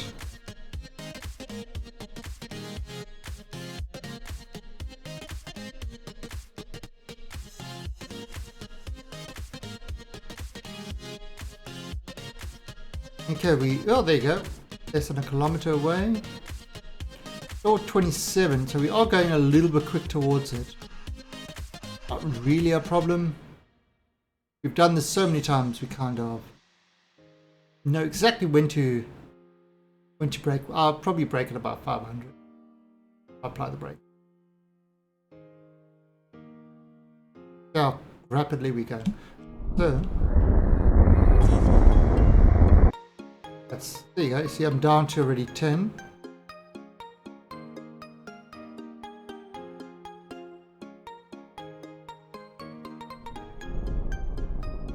.9, and with 200 meters. Now I'm not setting any ports just yet. Just working on the main craft. Okay, and 180. Definitely want to. Okay. 0.7. 0.8. Okay. That's actually moving us away.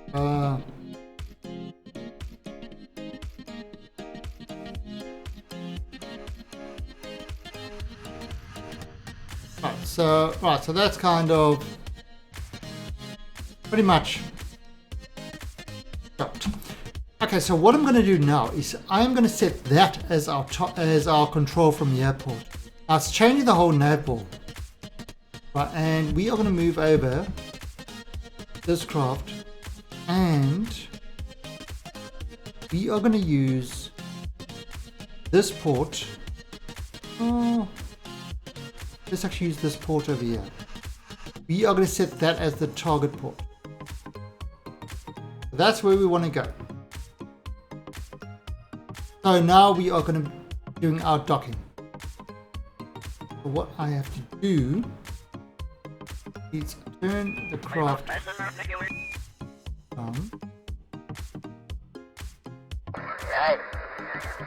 We've got to kind of get this port into the center.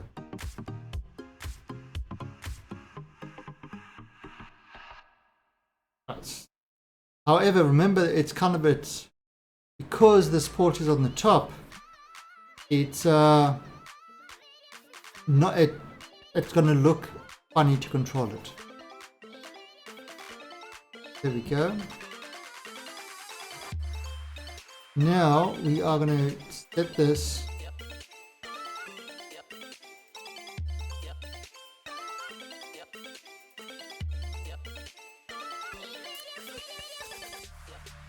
here. That actually covers the whole craft around. I'm not using RCS at the moment.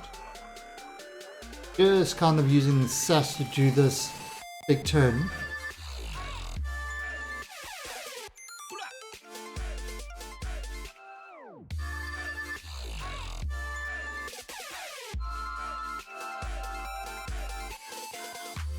Right, there we go. A bit more.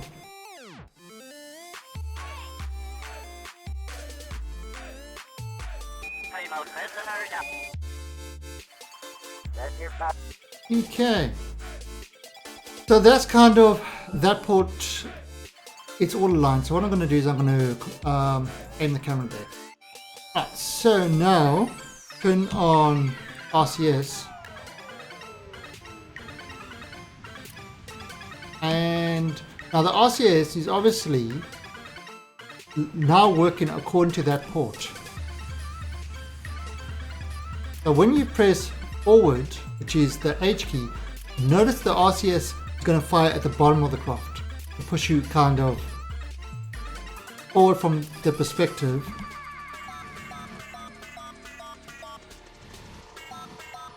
There we go. So now we are heading towards that. And obviously all the green lines of that are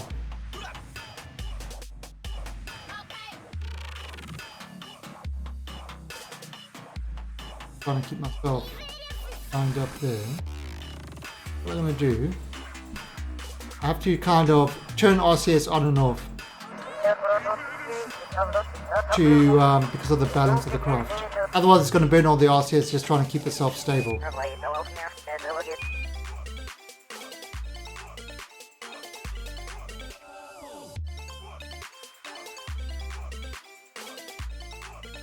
So it's moving towards the craft, but in fact let me just F5 this.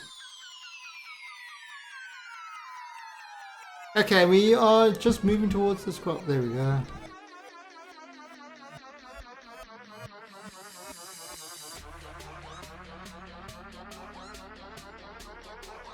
Okay. Now, turn this on. And...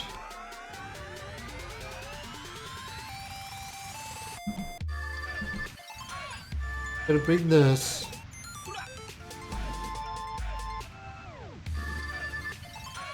So I'm going to bring this, just like we do with the other craft, over the top. Right, so now it's heading directly at the port.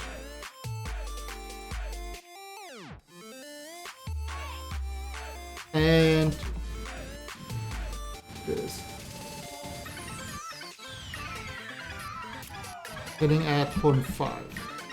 To 0.4, so that's okay.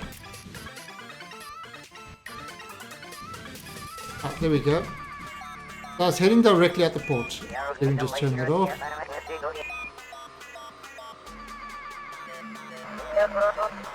Alright, and it's 44 meters. Going for that dock. Now we're going to do the same with the other one to do on the other side. Torsten is doing a great job flying.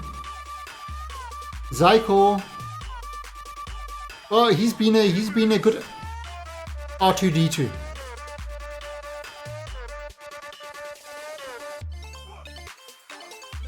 At 28.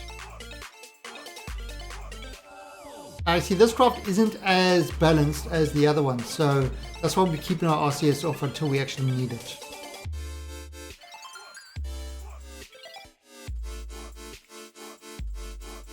We are still 19.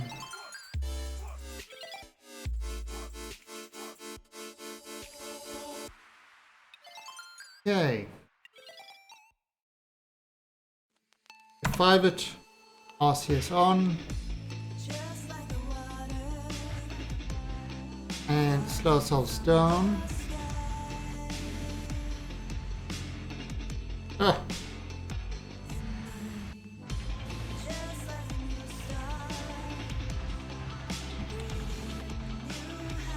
Okay, turn caps lock.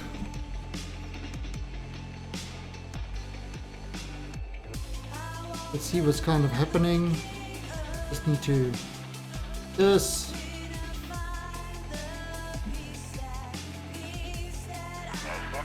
Is keeping this matched up.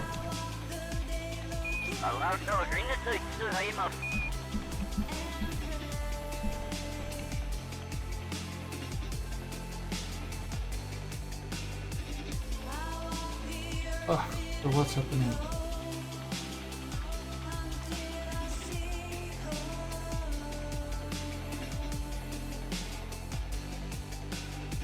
Bit of RCS. There we go. Done. Right, so a bit of a rough docking, but it's docked nevertheless. Right, so we've got this docked to the craft. So what we're going to do is we're going to do the next one now. I believe what I should actually have here is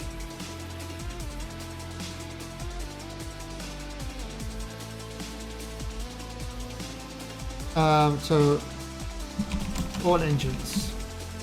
But I have this one, this one, this one, toggle engine, this and this one.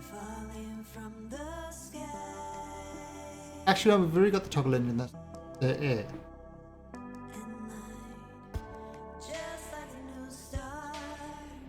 Okay, so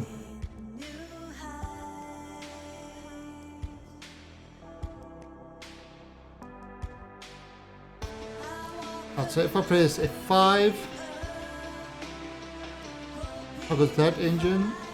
Ah.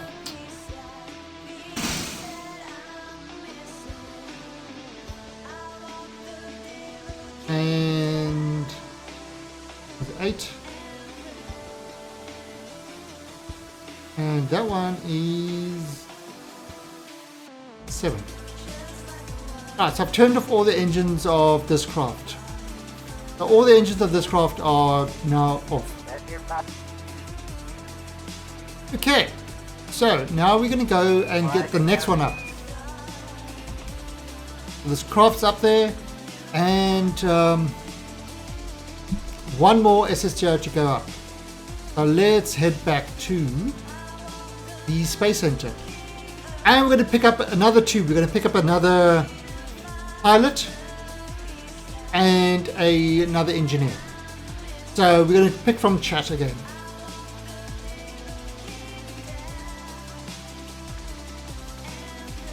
And this time what we're going to do is going to launch towards the... We're going to launch it towards the... what's that thing called? Towards the refueler, and then the refueler will refuel it. Okay, so we are going to draft a pilot. The pilot that's going to fly this new SSTO is Skin Trader. And his engineer is going to be George Odolenu. He's going to be our engineer. Okay, so we head back into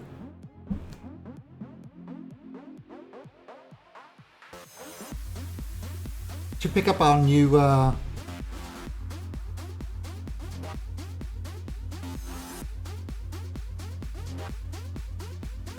in fact, you know what I'm going to do? Open the lathe VTOL. Might actually add in that 8 toggle engine. Okay, that's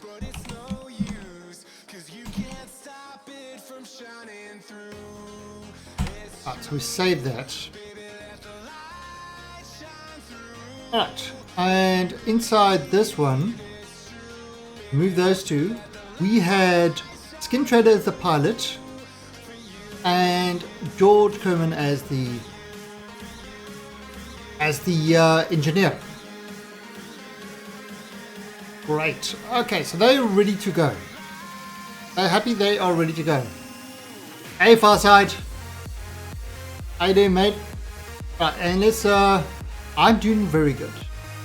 I've already got one of my VTOL SSTOs attached to the station. I'm now sending the second one, and then we can begin the trip to Jool to rescue the Kerbals. And we'll see how these things fly on lathe. I don't know how they're going to fly on lathe. No, it's we just don't know how they're going to fly. Okay, so we put on the brakes over there. Alright, so let's have a look. Now we are not going straight to... There's the SSTO VTOL. Oh, that would be the kind of the station. There's the VTOL refueler. So we're going to set the VTOL refueler as our target. And altitude of about 96. 106. Right, so we're going to set it to about just, basically we're just going to get this into orbit. That's essentially what we're going to do. Last time I was here, I think you were constructing. Oh, it's working. It's working perfectly. Alright, so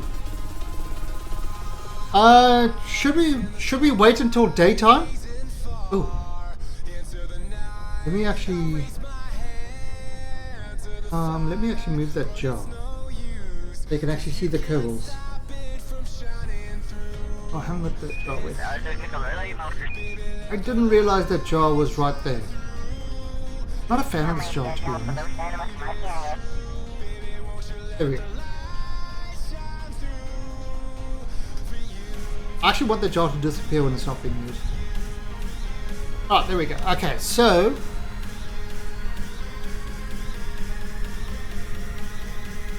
I think we're gonna, you know what?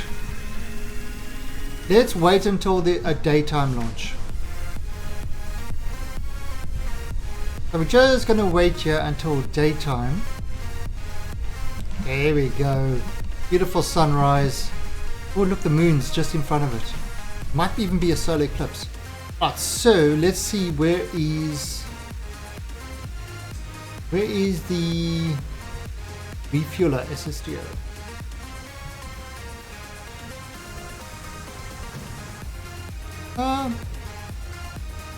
Could actually go now. I mean, it will have to catch up with us. Yeah, or okay, let's go now. Okay, so actually no. Wait for that to come around. That's the refueler SSD. VTOL refueler. Oh, wrong one. Ah, there's a VTOL refueler. It's a VTOL refueler we want. Alright, so we are going to stop it right there. Okay, so it's just above this continent. Altitude 106. Alright, so it's time to launch this guy into orbit. So, TAS on, turn off the back engines, adjust and power it up. And look at this thing go.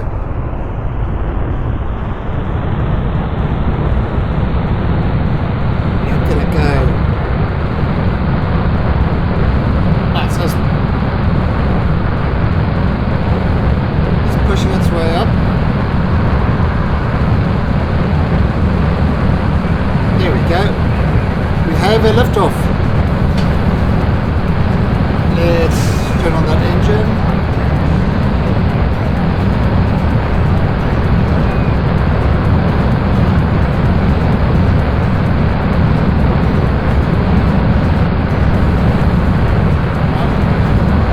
Picking up speed.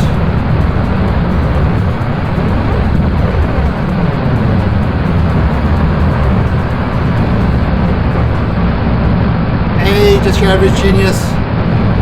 And turn off the front engines. Alright, so we have launched our SSTO. It's hard to set up at 3 AM. Well, it's 3 PM for me, so that's cool.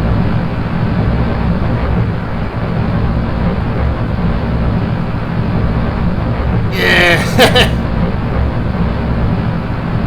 Oh, it's just it's like when people follow, it drops things in and stuff like that. I've never really pushed for things like that.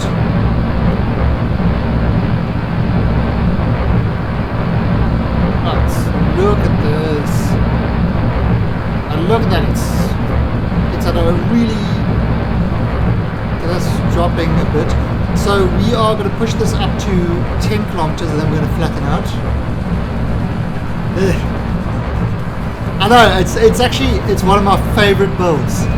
This, I mean, we were trying a whole lot of different ways to get the VTOL. In the end, we ended up doing it this way, and it just works. It just looks so cool. Yeah, emote spam is cool. I love emote spam. Spam the emotes. In fact, type in exclamation point cool cat. Exclamation point cool cat. And there's some cat spam.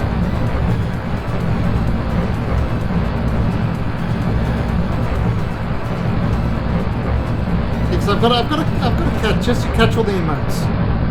All the emotes. Let's catch it. Get it. Oh, there you go.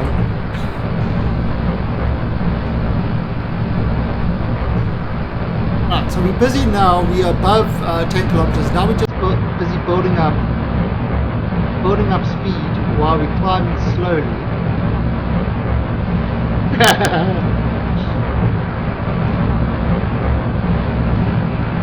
If you want real emote spam, you should see what happens when somebody follows. Then it's a fountain of emotes. Out of my head, because I can't contain it. Now that is a pretty cool ship.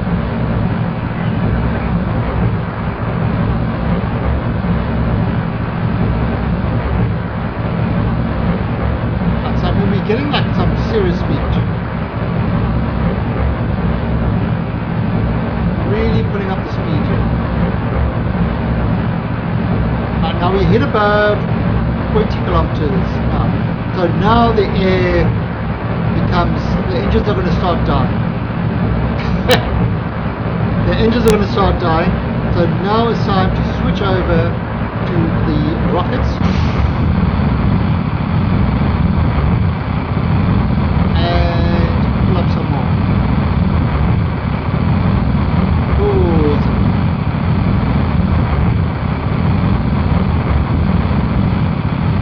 Yeah, that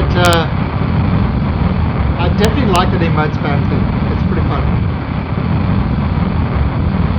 Alright, so we're in rocket mode now. So these engines are our closed cycle, meaning that they're using the oxidizer over there, and we are pushing this up to about 100.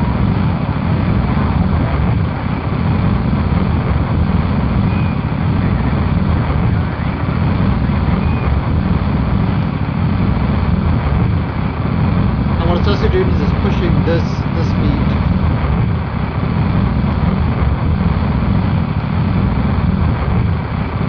And 100. Done. Alright, so we are hitting 100 kilometers. Let's have a look. You see, this is the problem. It always does that. It kind of pushes it to the side. So there is a slight issue with that.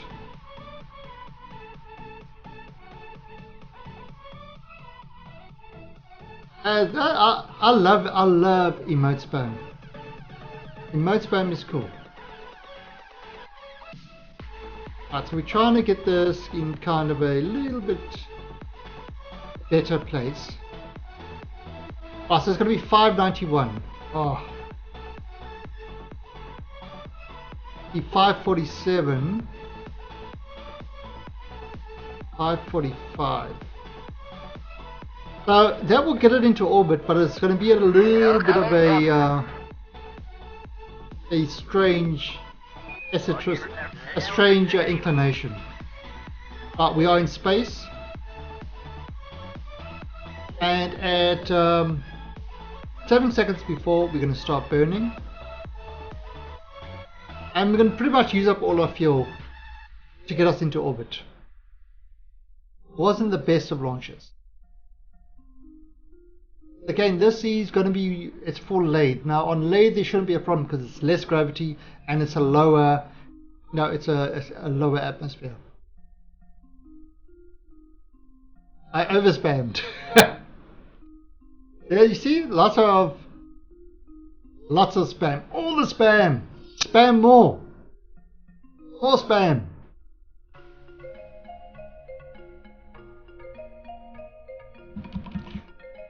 Okay, so again, I'm not really too worried about meeting up with this thing.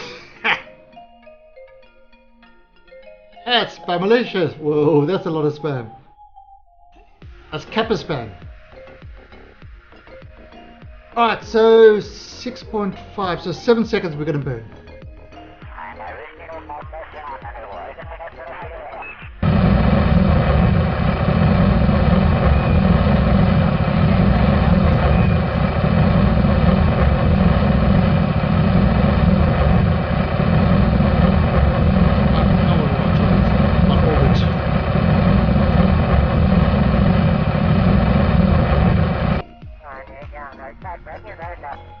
Alright, so let's have a look. Where are we?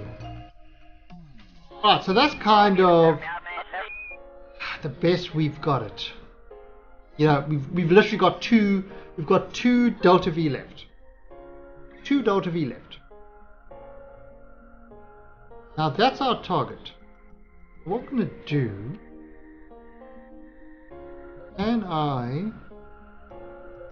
where is he? VTOL refueler. So switch to that one. Oh, so now this one we are going to move to get, to meet up with the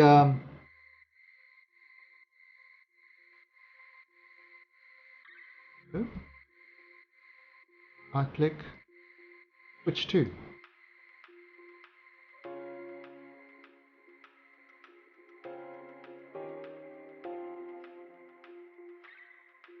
There we go. Alright, so him. We are going to send this one as our target. And we are going to mix up to meet this guy. So what we're going to do is dropping a spam to make sure that everybody knows. What we're going to do is we are going to add in the thing over here. And we are going to adjust it to be on the same plane. That one. So there we go. Now, how far is that? 44 kilometers.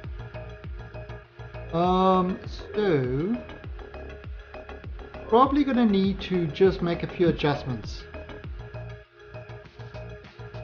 A copy pasta.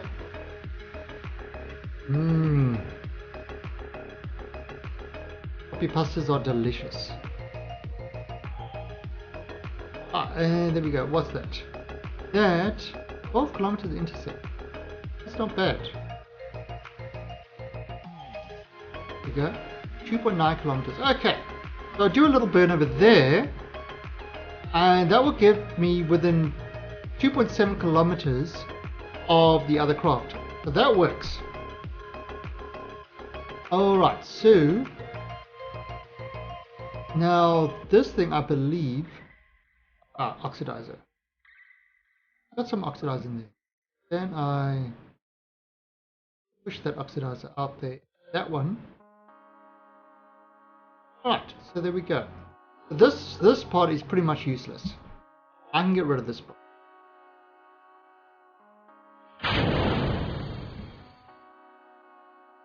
Toucan? What?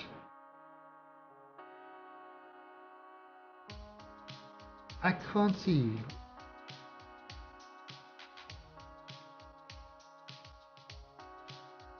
Yeah, I don't know if that's coming out properly.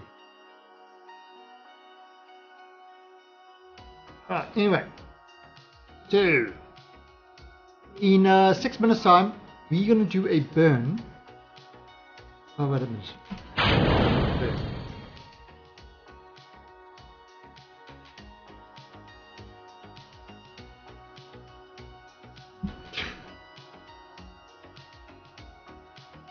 Well, it certainly keeps the chat busy. Okay, so we're getting up to there. And then we are going to do, what's it? It's 185 burn. And that will put us, that will put us on that plane, on the same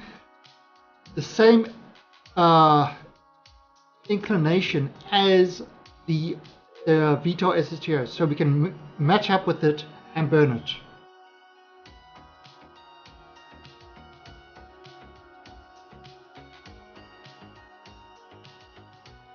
Cappuccinos, eh?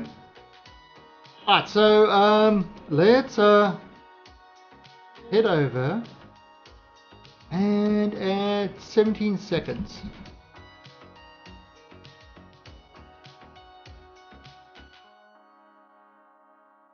Just your average genius. I think nobody's joining you in the spam, unfortunately, so I think we might have to say enough spam. If there were more Copperino Pastorinoing, no problem.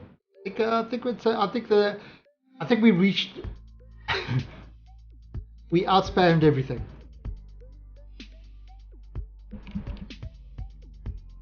Summoning the crypt. Alright, so 17 seconds.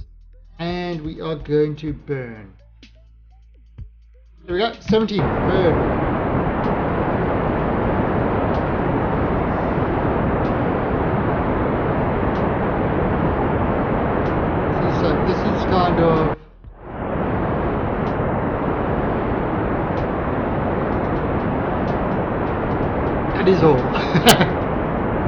Oh, good job. You, some would call you the spam master. That's some good spam. We'll put it in a can. Will last forever. Okay, so that's done. Okay, so you see we've changed the whole thing now. And if we look over here, it's going to be with a 1.7 kilometers of it. So now we just need to wait for the orbit. So you see it's going on a slightly higher orbit.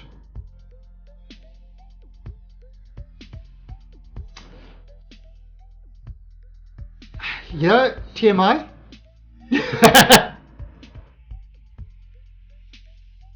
Oh well, you're trying to get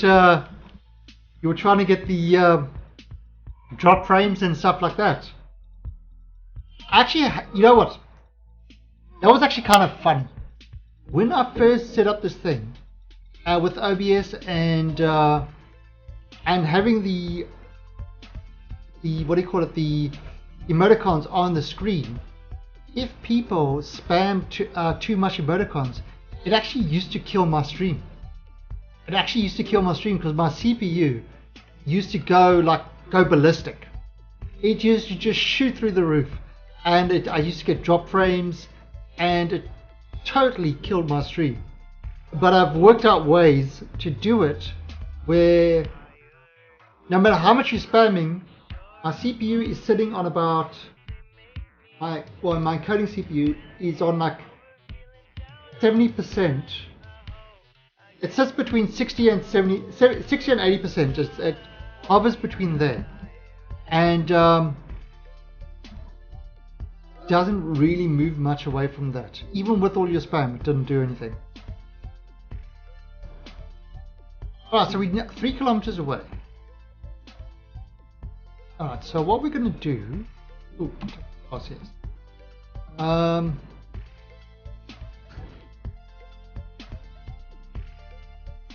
I'm going to go over there and get ready to slow this down. Because over there it's going to be at 1.7. It's still kind of close to it. Although it is a little bit far away. So let's just get this angle right. What we're going to do is pushing this.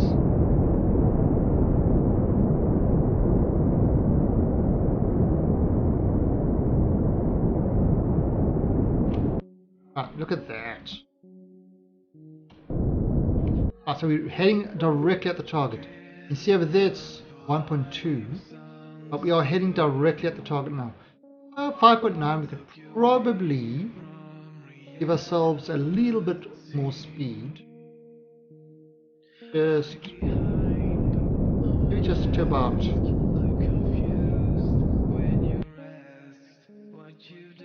We are very close to it though.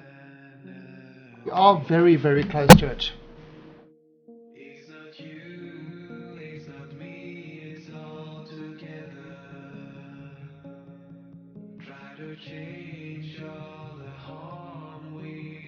Yeah, there's still got lots of fuel left in this.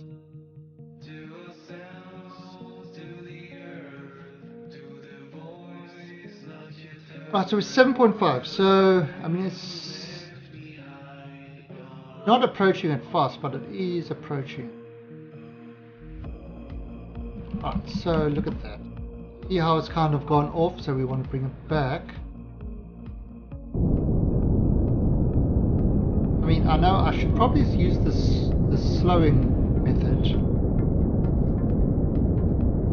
but I mean, we're kind of going at low speed already.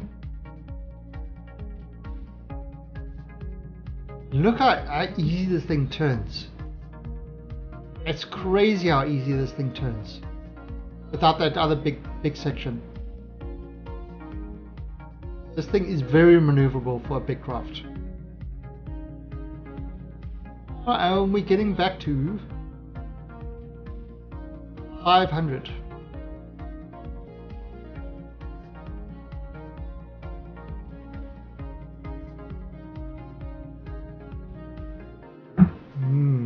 How delicious.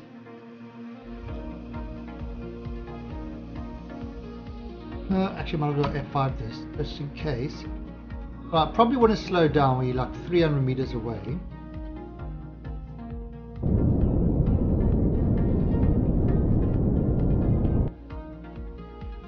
.4.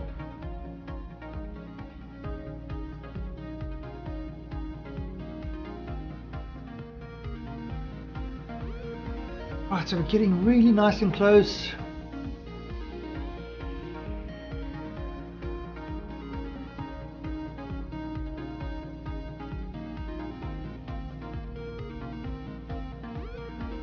Around 150. Whoa, slow us right down to pretty much close to 0.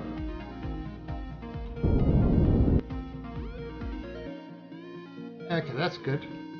Alright, so this is going to, oops. So let's first of all click onto this one. Open this. Go back. And we are going to control from here. And we are going to click on that. And we're going to set that as the target. Okay, so pretty much everything is ready. Oh, almost lined up as well. But let's bring this.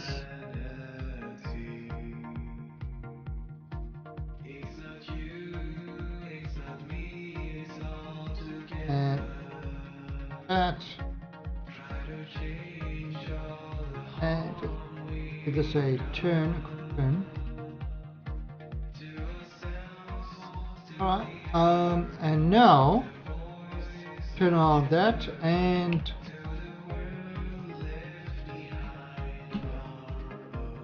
heading towards it.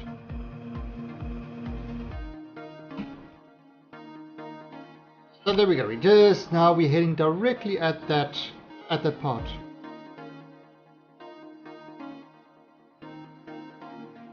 Ready for the docking to fill it up.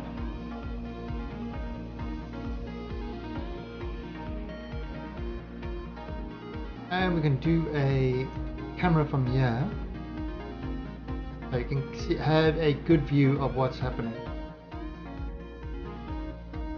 And you can see what I've got.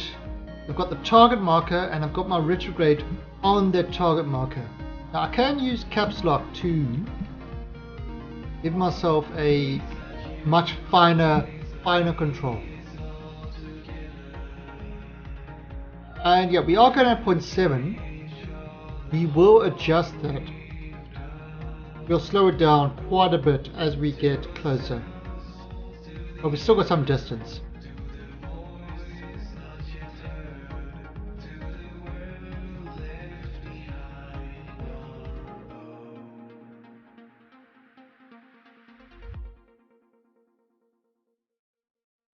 Look at that.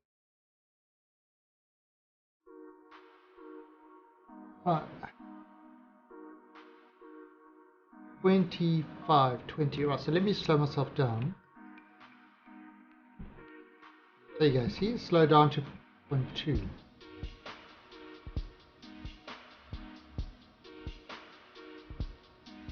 I can probably go faster. 3.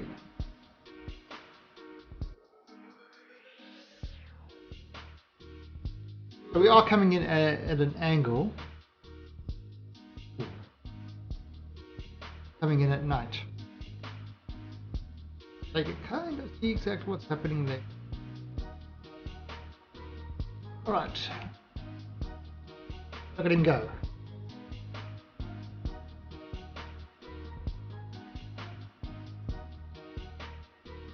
Alright, he's almost there. You can do it. If you believe. Believe you can do it. So we can go zoom right in. Right, now I'm going to kind of slow it down. Always try to keep your docking as slow as possible. Gives everybody a chance. See, what I can do is I can turn off RCS. turn off gas and let this thing join. Done. Okay, so or duct.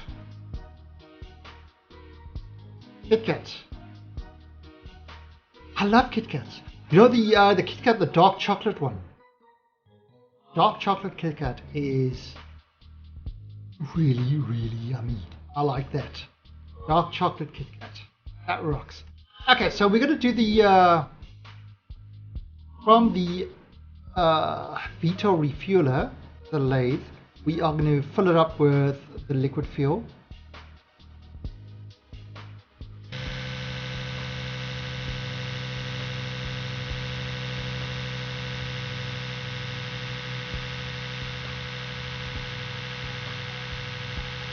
Linux Guru had his second stream some hours ago. Linux Guru said, oh, what you mean the Capagen?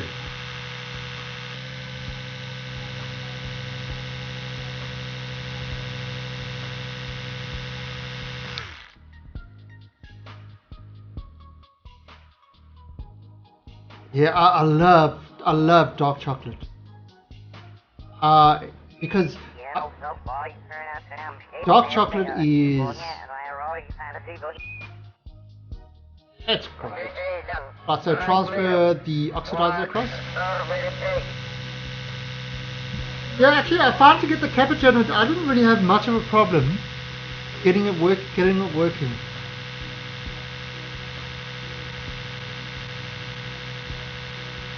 Numb.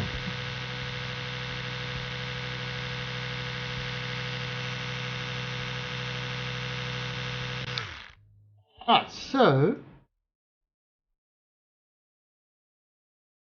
to update your VTOL to launch your space station and land without refueling it.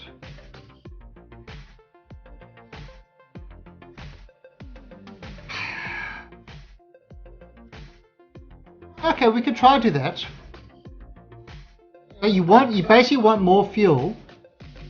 You basically want,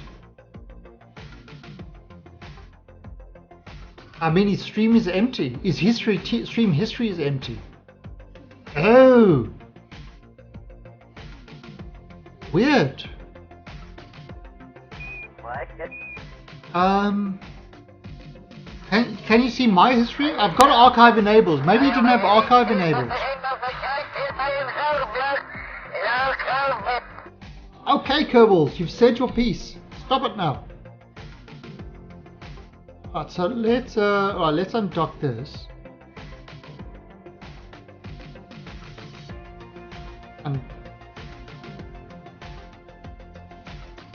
Undock. And turn that on.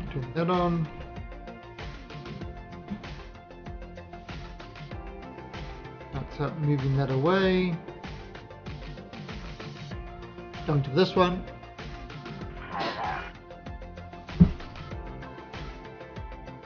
Dark chocolate Kit Kats are the best.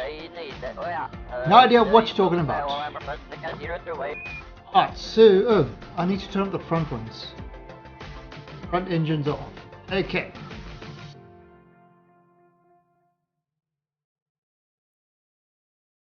Yeah, I usually archive I usually stream to YouTube and Twitch at the same time. But at the moment I'm only streaming to Twitch. Probably from now on I'm only going to be streaming to Twitch. And then later sending my stuff to YouTube. Later this week I'll tell you why. But also what I have done is I've upped my rate. So Gypsy, if you watch on Source, you should be getting like a very, very high quality, because I'm streaming at a rate of 5,600 or 5.6 megabits. That's my current stream rate at the moment. 5.6 megabits. Alright, so now we've got to find Bubble Boy. That's Bruce Willis. That's the cake station. I haven't even showed you my cake station. Spaceballs, Refueler, IMAX, Wood Rescue.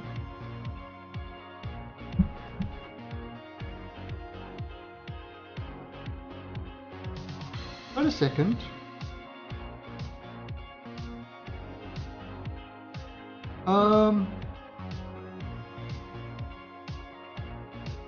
It was target.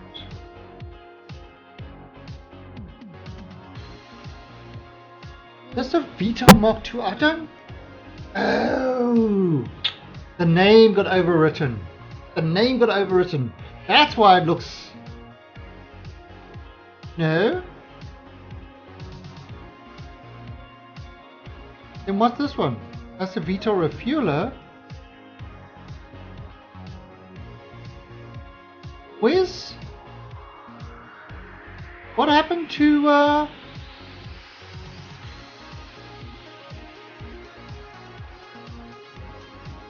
Wait a second.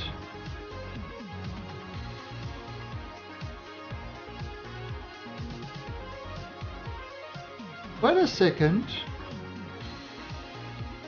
Yeah.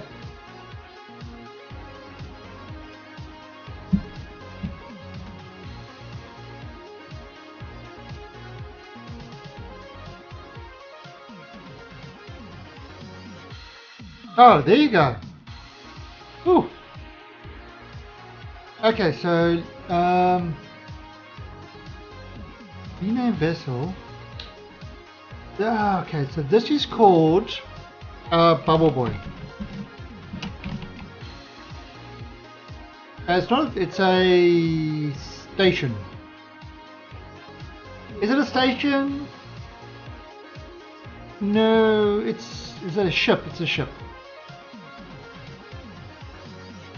Okay, so Bubble Boy, right, so, so I was worried I couldn't find Bubble Boy anywhere. So there's Bubble Boy, there is the VTOL refueler.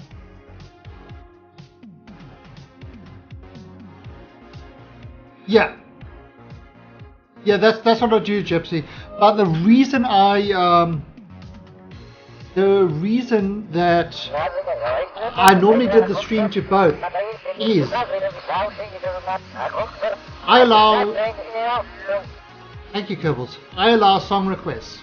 So with song requests, what happens on Twitch is it mutes. If there's a copyright song, it mutes that section of the video where the song is. So if you upload it to YouTube, it gets uploaded with the blanks. If you stream directly to YouTube, then what it does is it the YouTube adds monetization, so it doesn't actually block your song. So that's kind of why I normally stream to both. I mean, I could actually just stream to a file and upload the file, but it's easier sending it to that. Maybe if I do it directly after the stream, it might work. Alright, so we've got the Bubble Boy over there. So we've got our craft, our VTOL refueler. No, this is not a VTOL refueler, a VTOL plane, and we've got it now linking up with Bubble Boy craft. So the place where we're going to do that is where they, on the descending node, where they cross. I'm going to add a maneuver there, and I am going to adjust this to be on the same plane inclination as the station. So there it is. Now the station is ahead of us, so what we're going to do as well is we are going to drop our periapsis down to 75. Okay, and that should allow us to catch up with it pretty quickly. Right, so that's what we're going to be doing. So let's so it's a 5-second burn or 9-second burn in 7 minutes. So let's get this all ready. But yeah, I do, TJP War, I definitely need to get more fuel on this. But the reason I didn't bother with the more fuel is these things are designed to fly on lathe, not on Kerbin. So they're going to land on lathe, and then they should be able to take off and come back. Because Kerbin, I mean, lathe has got less gravity and a much lower atmosphere. So hopefully that will work properly.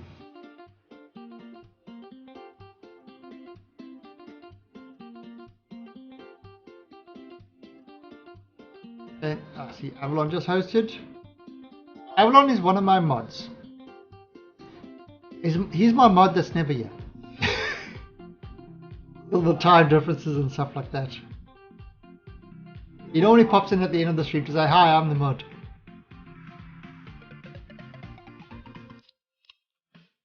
That's a pretty sight. I tell you that with the right mods, this game actually looks gorgeous.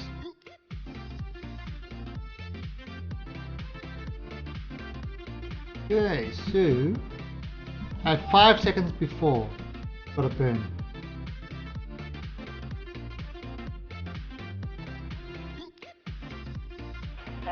And there's another autohost from Mr. Kenny Lee. Alright, so let's see. 5 seconds.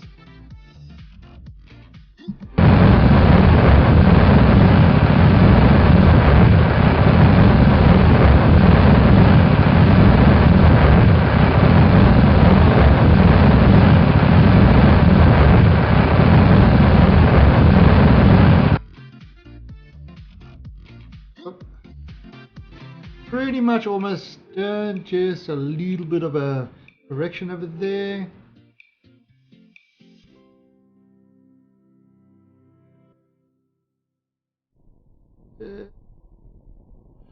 Done. Okay, so let's have a look at what we've done. What have we done? So there is our station. Yeah, oh yeah, yeah, I mean, always try packing extra fuel. Because I mean, it's just that you don't have to burn it. You see, okay, so the next rotation is going to be around 139 kilometers apart. However, I'm just going to quick bio here up.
And I am back.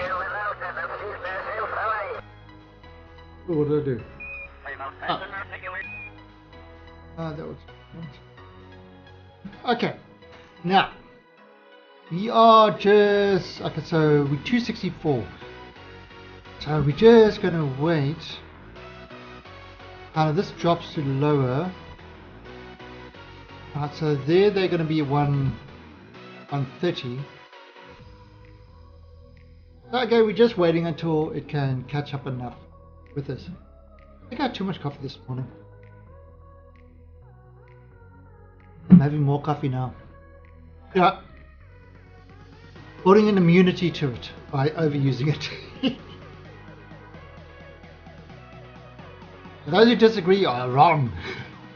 Okay, so let's see. What does that say? 111. Oh, 25 kilometer intersect. Okay, so that's good. Cool. We're definitely catching up with this. It is. It is. I mean, look up. It just looks good. That I'm using stock visual enhancements, which includes Eve, Scatterer, Planet Shine. Definitely a good looking thing. There we go. 48, 40. So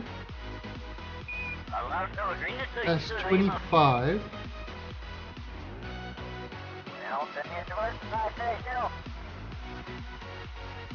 Right, now I think that is the closest we're going to get. So what I'm going to do now is I'm just going to use the target thing, and I'm going to,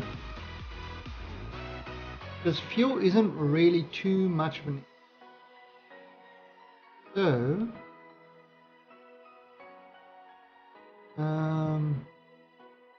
where is, there it is. So let's, I see I'm really speeding up. I mean, it's at 26, it's not the ideal place, but let's go for it.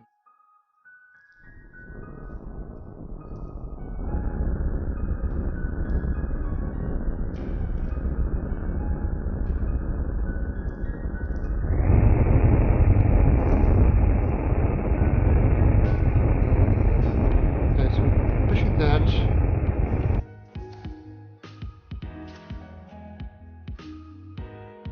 So there you see, it's 24 kilometers there.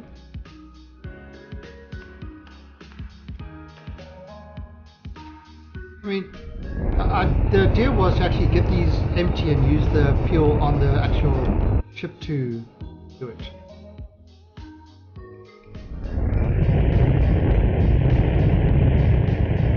There you go. Look at that.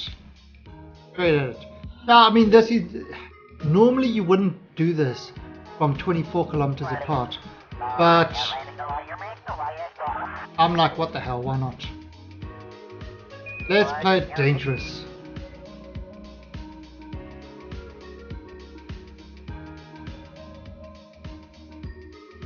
So I am just heading directly at it.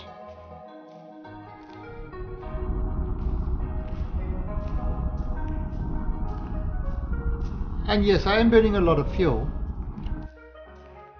It doesn't matter, because the whole idea of this craft was to have the fuel at the top. No, not this one. On the station, it's got enough fuel to refill both craft. So it's not kind of a big issue. Right, so we're going close. Then, yeah, alright, so now I need to slow down.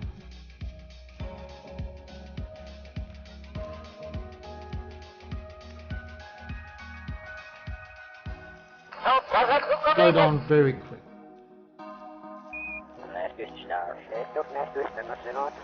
I need to slow down quicker.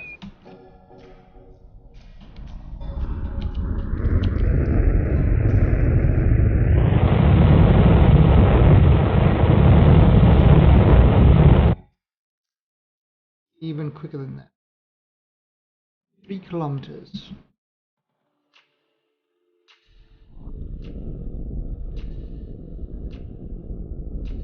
Okay, 20. Okay, perfect. Alright, so we've got a nice little match going on here. I can do it like this. Where is he? 2.4 kilometers.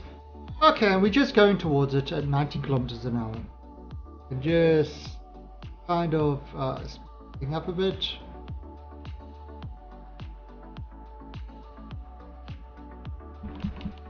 Let's slow this down some more. Push it over. And yes, I mean, this was not a cheap way to do it, fuel-wise. But I like living dangerously. I'm using a lot of the fuel.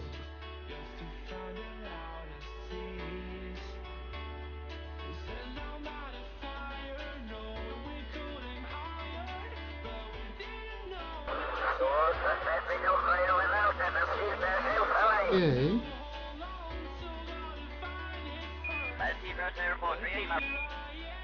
And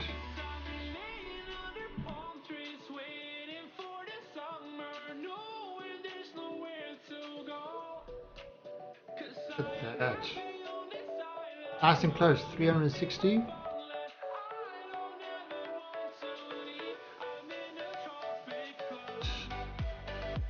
$300. Close. You can do it.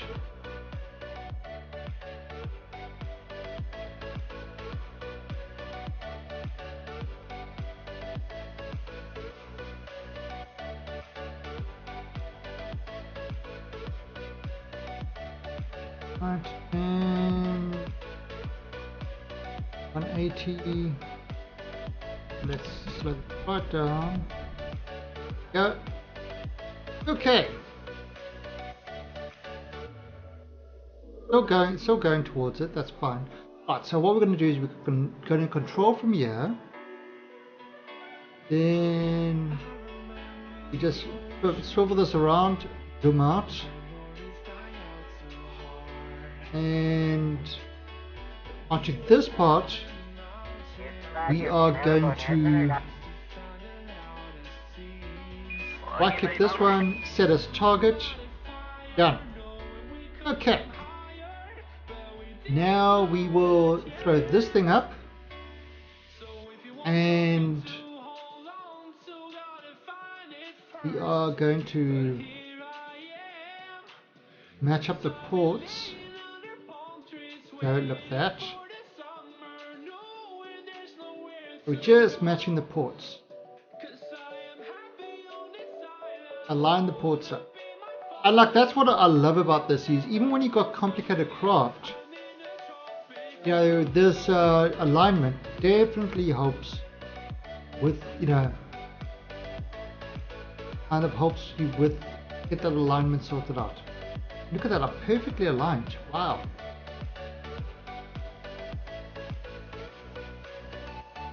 Okay.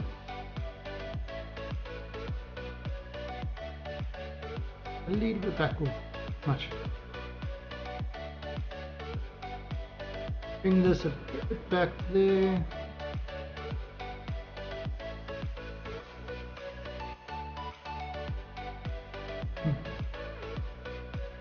Just on it.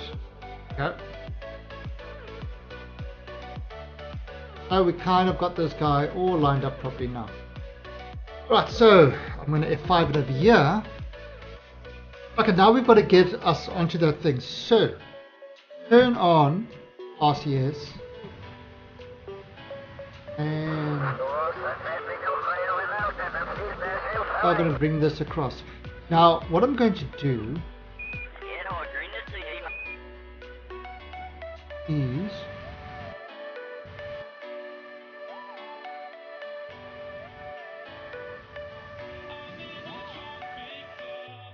I mean, I am moving backwards. Now I'm moving away from the ship. Probably going towards the ship a bit.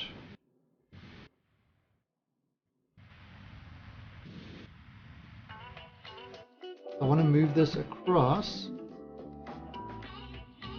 And what you're going to do is I'm going to set the camera over there. You can see what's going to happen. So I'm moving over, I'm going to move over the port and then come straight down. That's kind of the idea.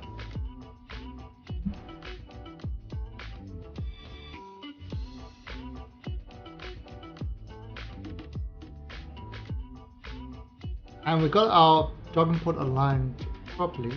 We're like 98 kilometers away. Now, obviously this is completely wrong at the moment.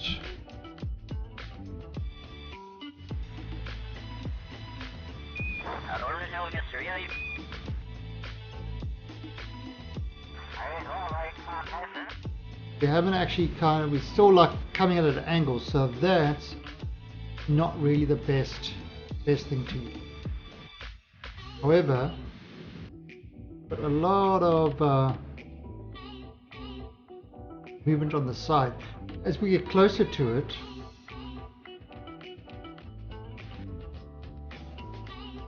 that.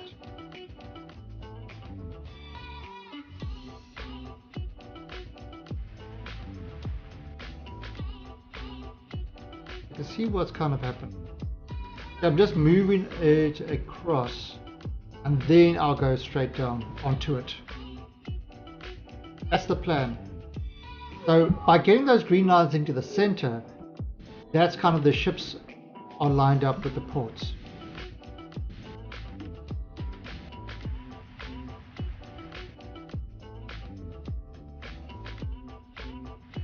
You can see kind of that target thing is kind of moving into the center.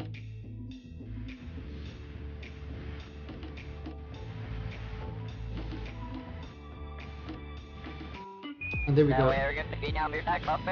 There is the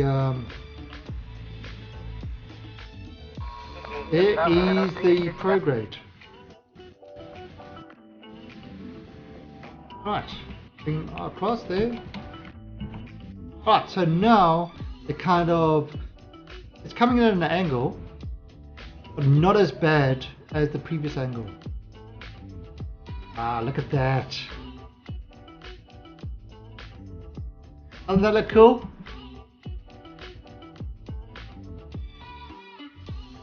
Actually, what's the interface? Is it F2?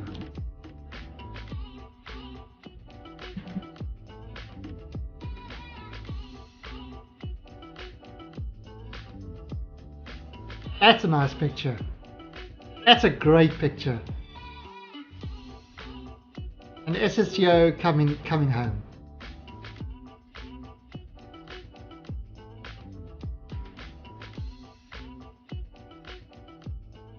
So make this adjustment.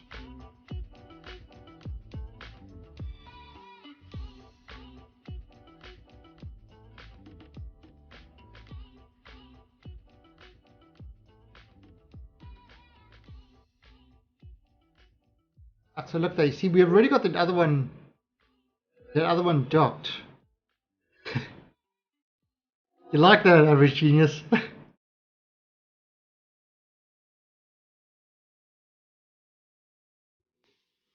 I mean, like I said, this game can be gorgeous looking.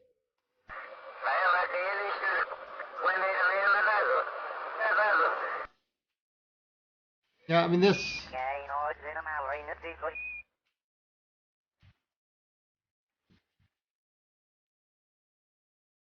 Okay. Just coming in. Oh.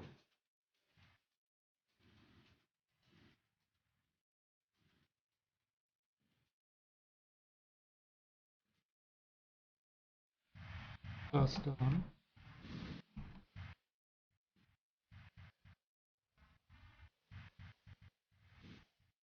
See, I can zoom in. Happening. Just caps lock. This down a bit. And turn off everything. Look at that. Perfect docking. Perfect docking. So our ship is ready to go to Jool. Our ship is ready to go to Jool. Of course, what I need to do. Okay.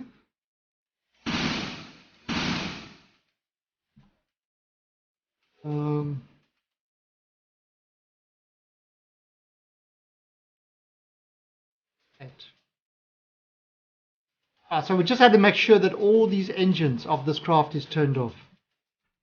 So obviously you don't want those engines to be firing when the main engines are firing. Right, so everything is ready to go. So let me F5 this quickly. Now the other thing we've got to do is, you see this tank is actually for filling up these tanks. That's why it's locked. But what I'm going to do, alright, so if I do liquid fuel,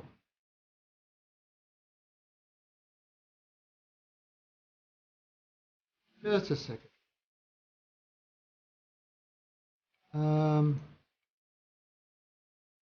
Rename Blade VTOL SSTO name.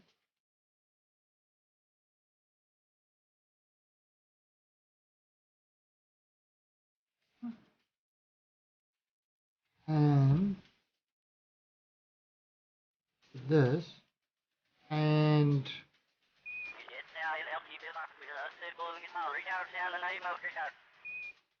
this one.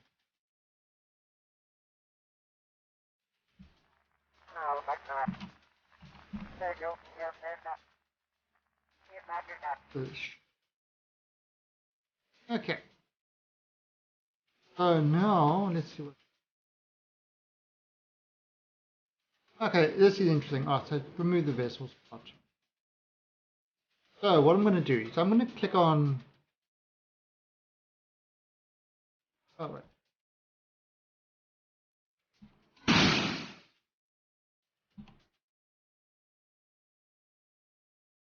Is that working? Yes. So liquid fuel. So we have got nope. It would be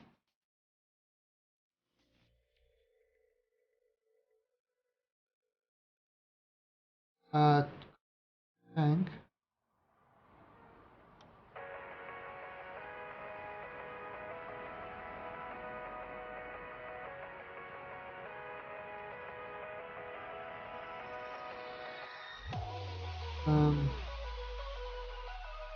What is that? That is.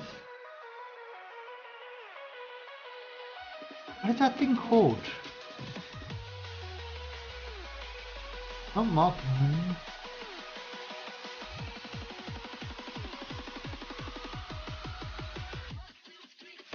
No, no.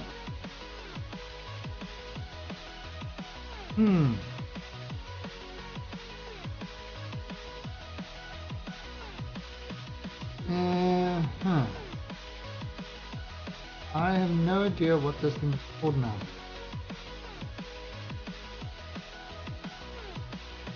Yeah, that one. Okay. We got that one, two.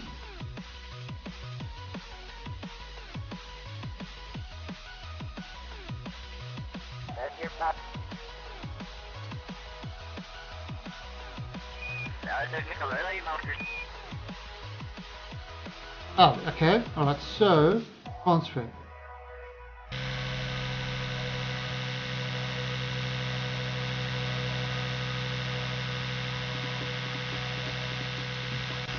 Right, now.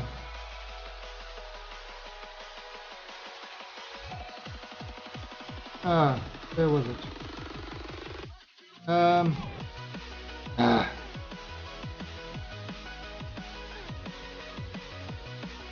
Where was it? Kerbacide? No. Oh, this is painful.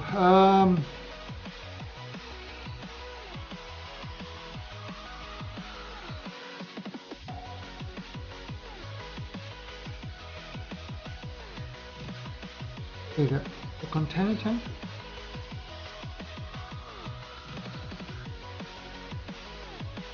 Nope.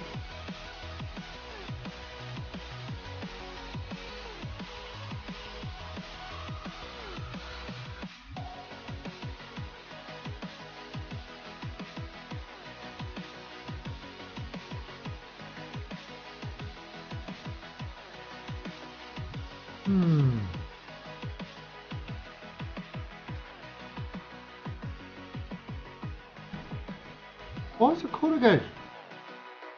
Should be able to just click it like that. Oh yeah, wait. Kerbacide S3 1400 tank. There we go. That's what I'm called. Kerbacide is 3. There we go. 1400.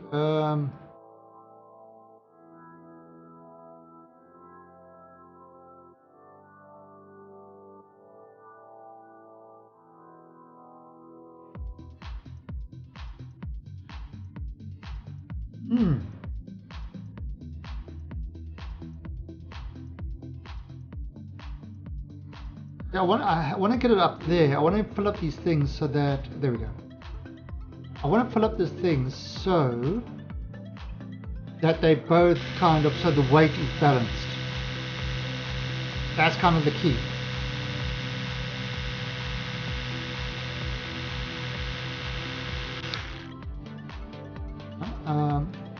So remove that there, transfer it. Okay, just averaging, thanks for popping by and spamming the hell out of it. Oh, you did a good job. And then liquid fuel. Alright, so Kerbacide is to be 14.4. Kerbacide S3 14.4, where are you?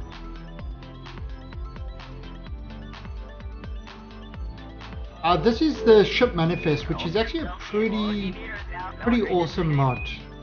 Otherwise I'd have to click on everything to try fix it up.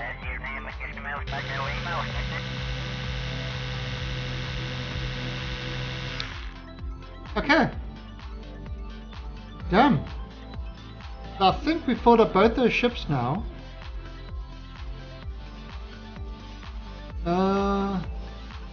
Let's have a look.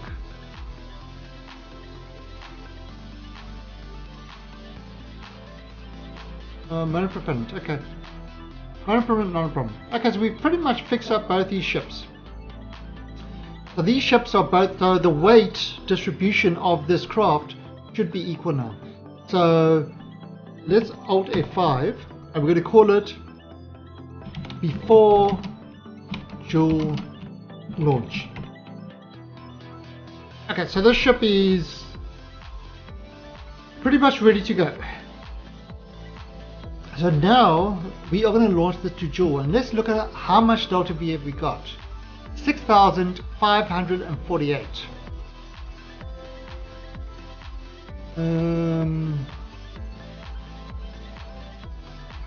Now I just want to make sure here, disable crossfeed. Disable crossfeed. Okay, so it can't actually suck any fuel from these ships. So that's good. Alright, so we've got 6,542. That is how much power we've got. So what we're going to do is we over here. I think first thing we've got to do is, let's have a look. Now it's 0.81, so we've got a long burn time on this. Here we go. So we can't really, we're at 100 kilometers, so that's not going to be great to do a long burn time. So I've got an idea. I am going to raise our orbit. First of all, let's just get ourselves to where it is. So let's plot when we are going to, wow, that's when we're going. What if I go over here? Look at that, 5,800. Take a while.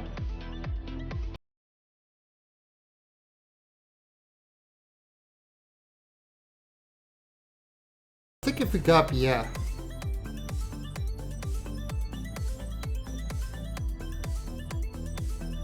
I think this will probably be a good time to go. 5.8. It's going to be a longer journey.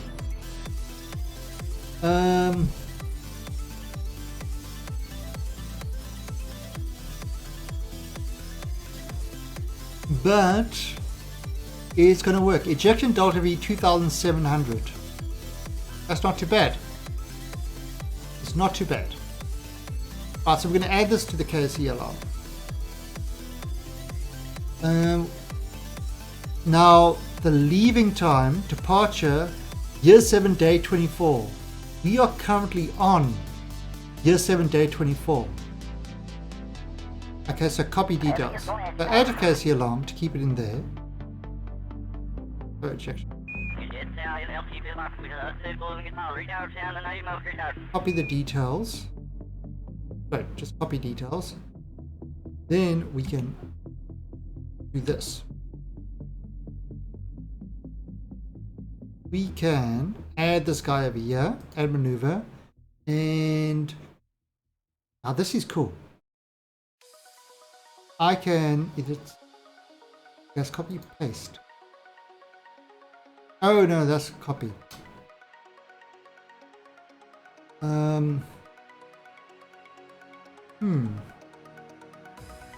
Wrong, I got the things wrong. Okay, so let me put this up. Am I?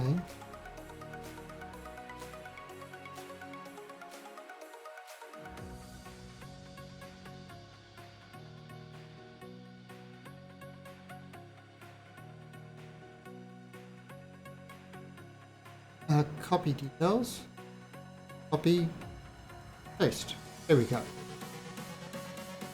There's a quick way of doing it.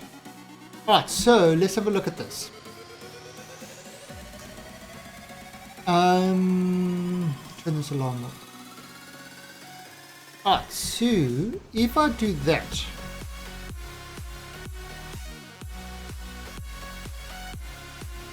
that will hit us on Jool.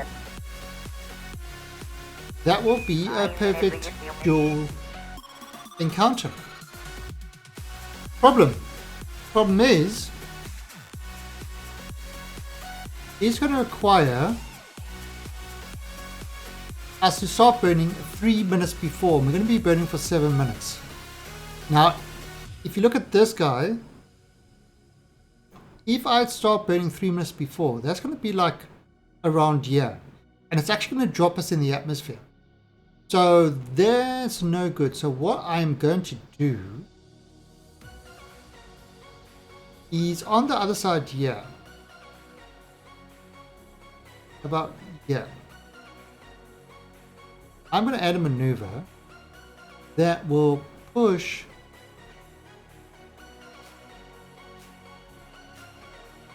kind of push us up. So let me delete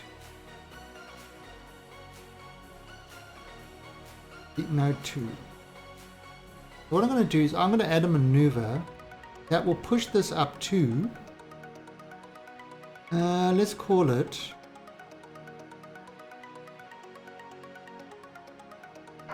let's say about, what do you reckon, about 300 kilometers?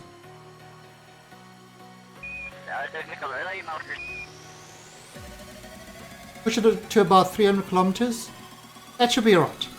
That's 136 delta V. It's going to push us up there, and then when we do that other maneuver, when we start earlier, what's going to happen is it's going to cut across here like that, and it's not actually going to be an issue.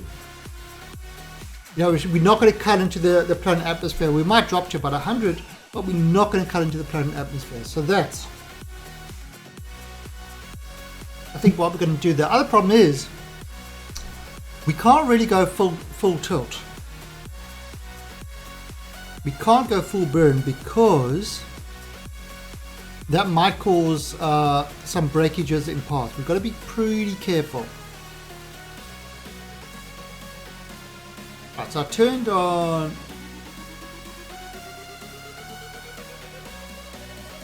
Look how slowly this thing turns. Bringing it down to that point, because we definitely going to want to kind of burn this one to try and push that higher.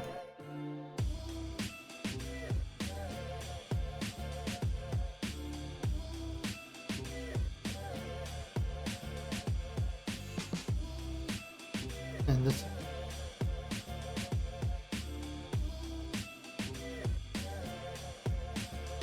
Alright, and at 12 seconds we're going to start the burn.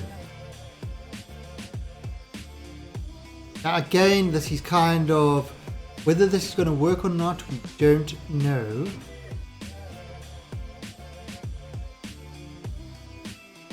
So what I'm going to do is, actually let me just, and just save it for bubble.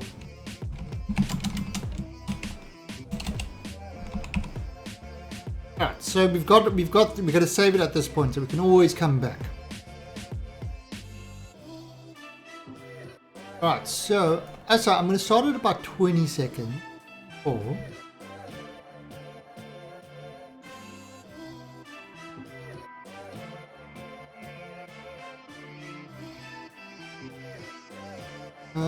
actually, we are controlling from here, aren't we? Oh, wow! That would have been bad. We didn't actually control from here. Wow, we obviously had control from somewhere else. That's why I was noticing the orbit wasn't quite right. Oh, that would have been a problem. That would have been a serious problem. Oh, we've got no battery. Crap.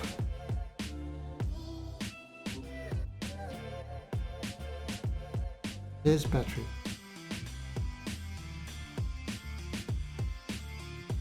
Yeah, we've got no nuclear reactor on this thing.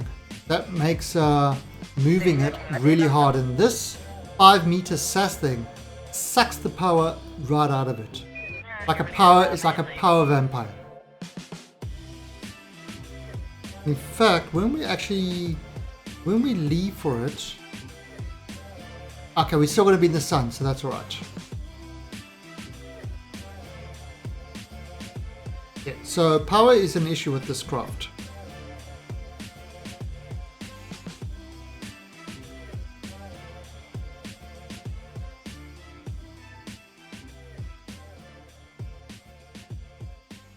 All right, so that's lining up.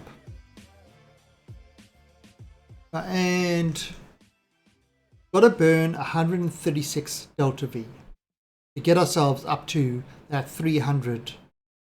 To get us up to that 300. That 300 height. Now you notice only the center one has got gimbals on. The others have not got gimbals on.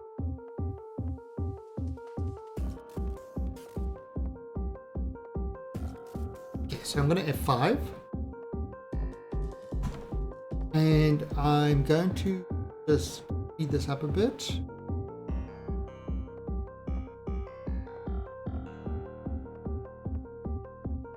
See how Bubble Boy performs.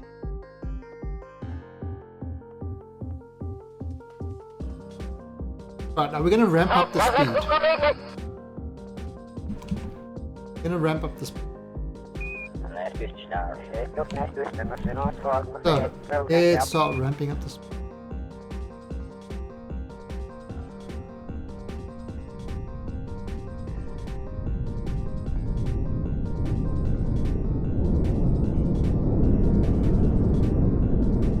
So far, so good.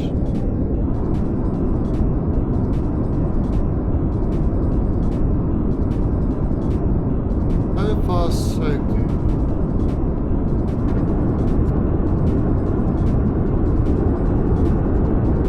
That seems nice and balanced.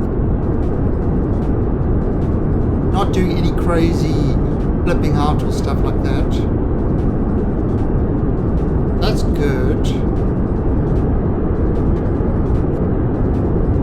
And now also what we want to do is not kind of stop dramatically either.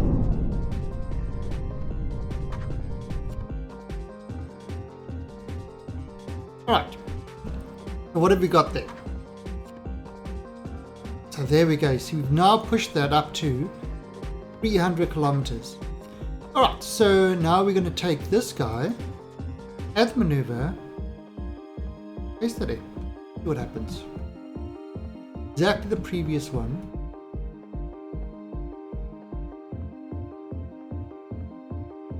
Let us target. Alright. So that's not quite right. So maybe we need more.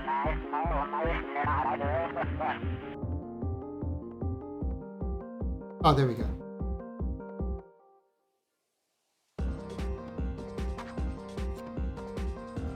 There it is. You just needed to adjust that a little bit.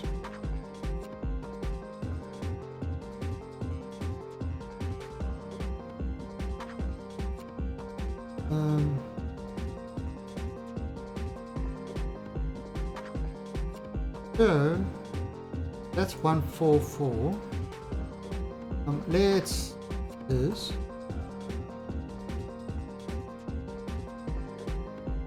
Oh wow. 295.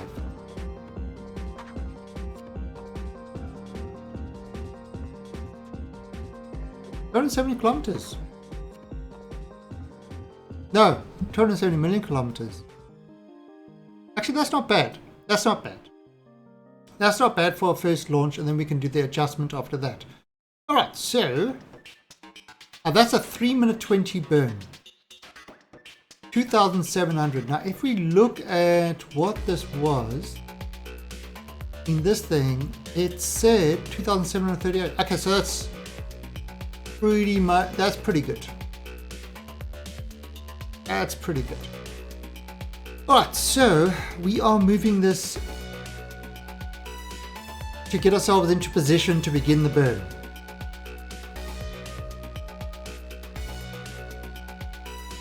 And it's going to be a 7-minute burn. That's pretty huge. Pretty epic burn. We're going to send, but this will send the bubble boy on the way to Jool.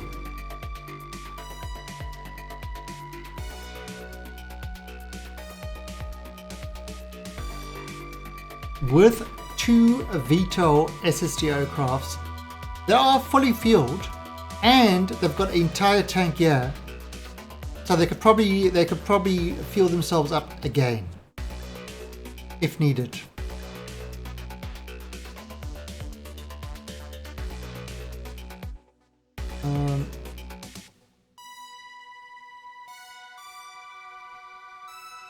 You see, this is still.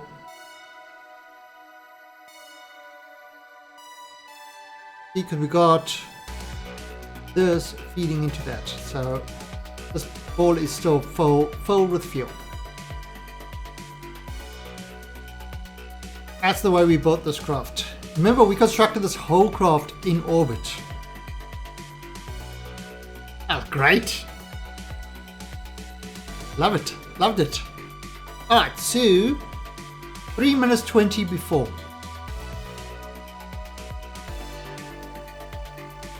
That is when we are doing this.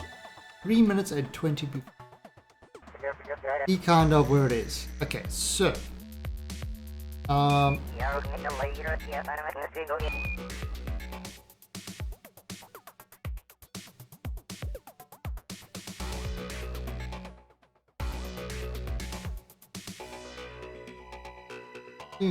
there we go, we're getting. I'm actually going to, at this point, save it. 5. Quick save. Alright, and we're 6 minutes out. So, wait for it to get 4 minutes.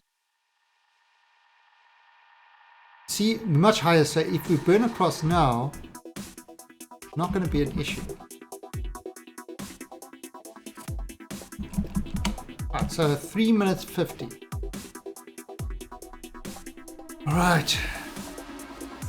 Burn is ready.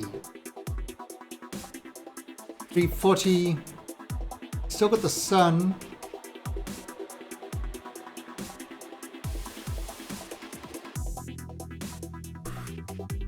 Let's get our burn on. Okay, 330. Alright, so let us start the engines now.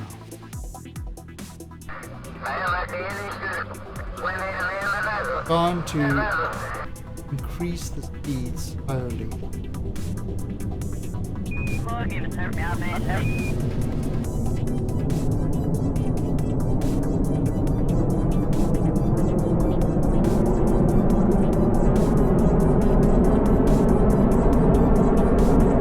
Full power. Alright, so 7 minutes. 7 minutes of this craft burning to send us to Jool.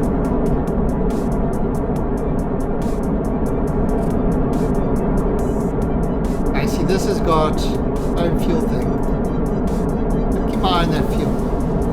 But at a point we are going to drop these things off.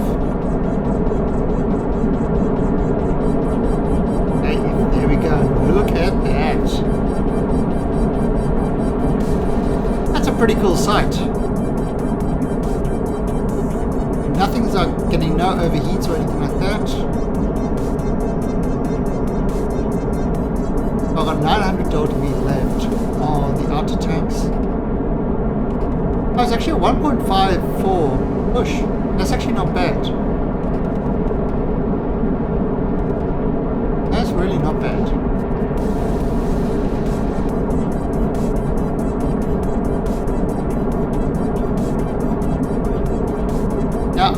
I mean, sometimes you can, increase the power. Oh, that's one of the moves or something. Sometimes you can increase, to a physical time warp to decrease the amount of burn time. But don't particularly want to do that. Actually, how these guys go?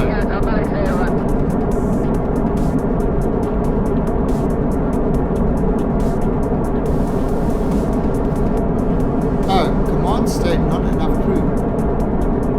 Interesting. Right, we might have to move some crew over there.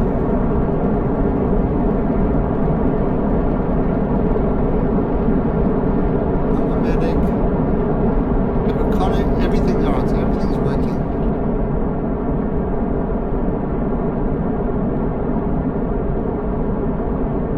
Still got 5 minutes left of this burn.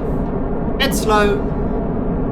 But we are definitely burning. Bubble Boy is going to Jool with our VTOL SSTO craft.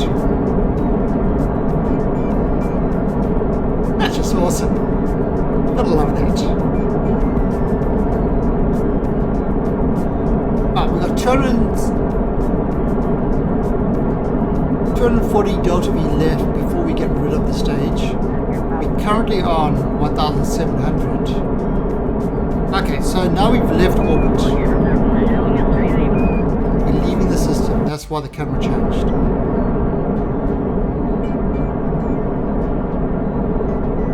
Right, so this is...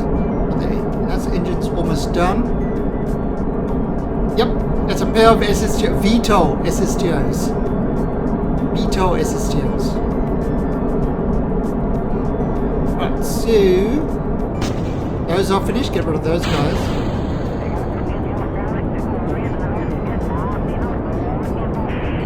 Ah, crap.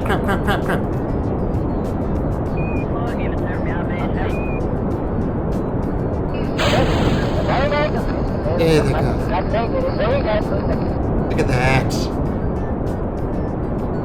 Now get rid of those other tanks. And so now we've just got this main block. Push it. That's what's called Bubble Boy. It's just the bubbles left, with the whole living area at the front. The Kerbals inside 1 year, 238 days. They should be alright because they're actually growing their food. They're growing their own food.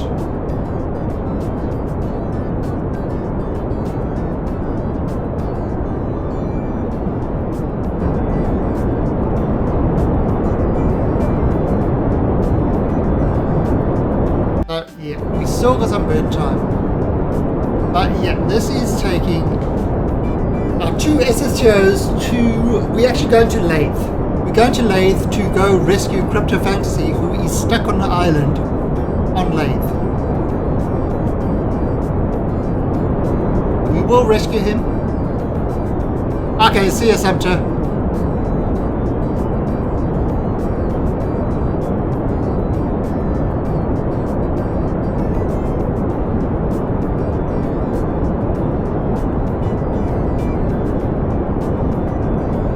Still busy going.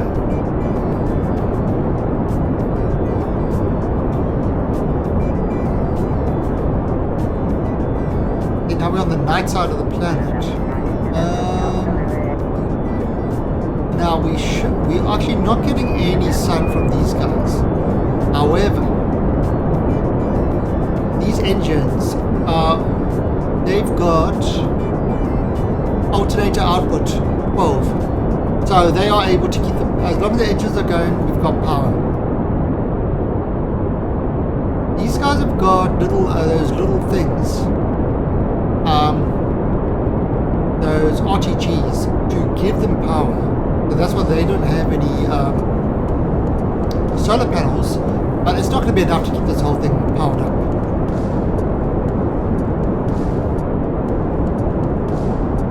And I didn't want to include a nuclear reactor on this.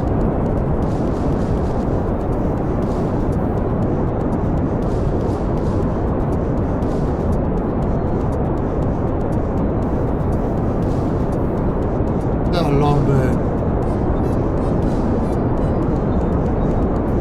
Still got 4,000.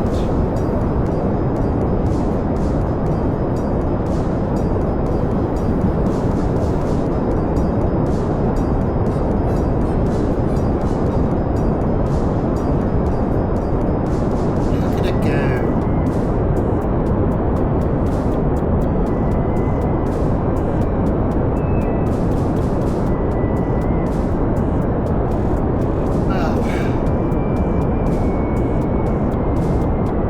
Infinities.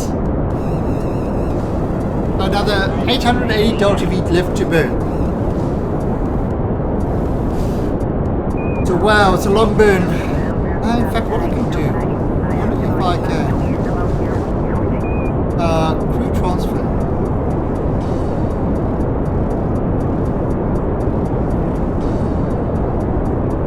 Crew transfer. And our crew report. Transfer crew. I'm going to transfer Skin Trader to this one. And now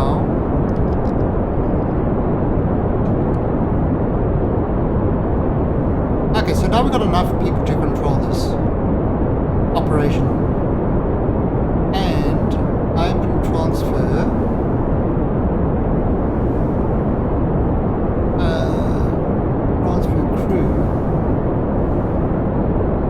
Cycle, I think I'll transfer him to there too.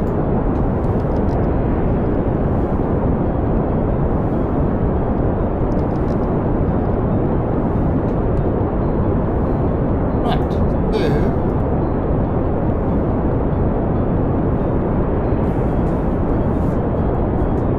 how many Kerbs have we got in there?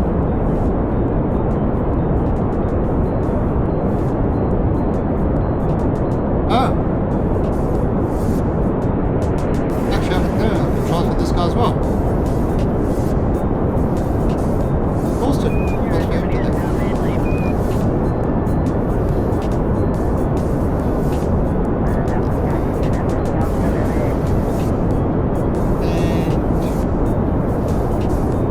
report.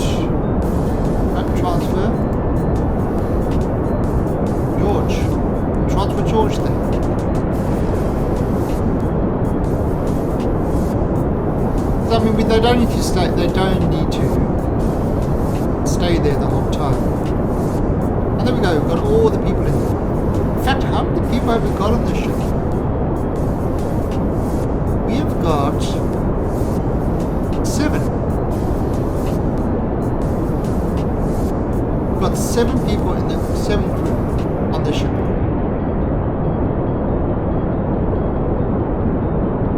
Oops.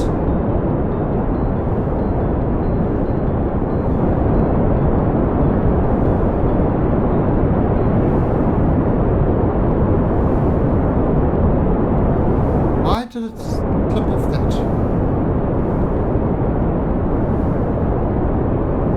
Oh, that was a bit of a pain. For some reason it went off the maneuver node. I didn't keep the maneuver node. Oh, this could be bad. This could actually be really, really bad.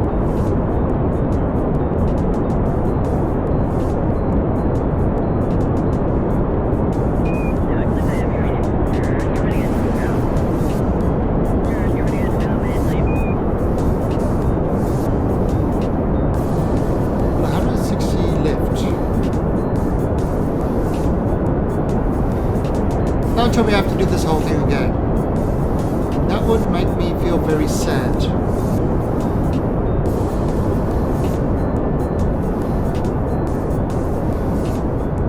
Very, very sad. Especially since this has taken us 7 minutes to do this burn.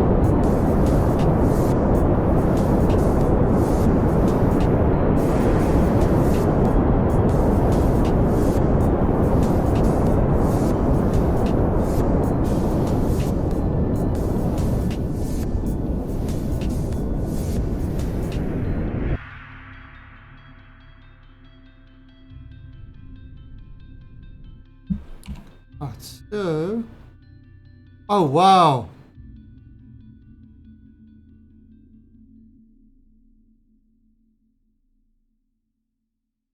I wasn't paying attention. Look at that.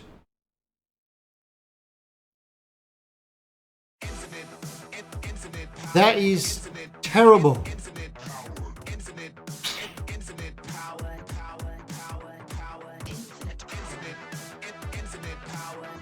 Alright, I think I know what the problem was. We have to do it again. I mean, we could try correct it over here, but is it worth it? Yeah, I mean, if I go over here, so if I remove that, add a maneuver there, and I try.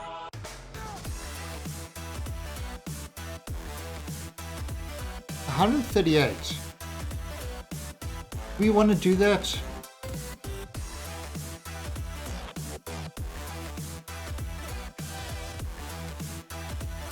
We want to do that.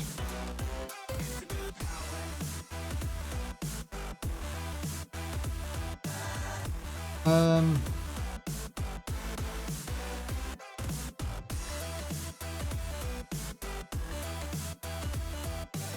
70. 138 meters per second.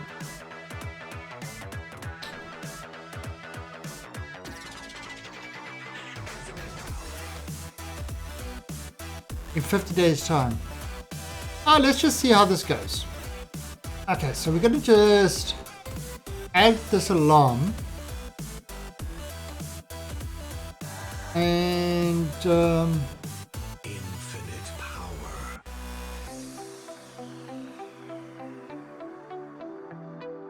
let's see if we can kind of get this thing ready.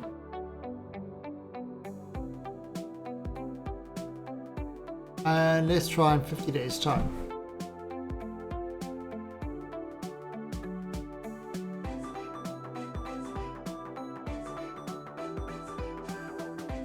See how that works. All right. So Let's speed up.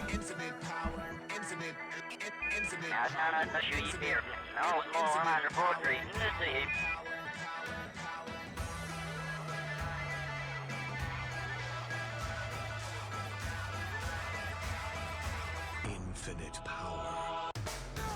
Alright. And we should stop just before that. Just going to do this node burn just to get us the encounter, and then we're going to do another really small burn to get us where we want to go on the thing. So that, okay, so 132.7 seconds. It is going to be like a 25-second burn.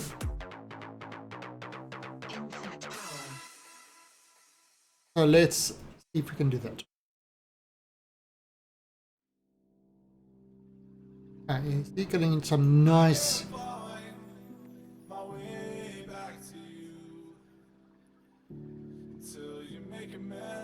Okay, so we're getting close to it.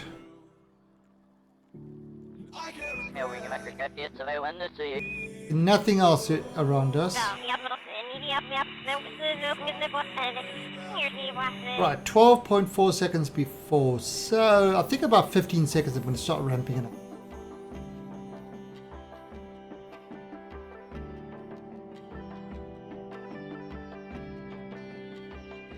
15.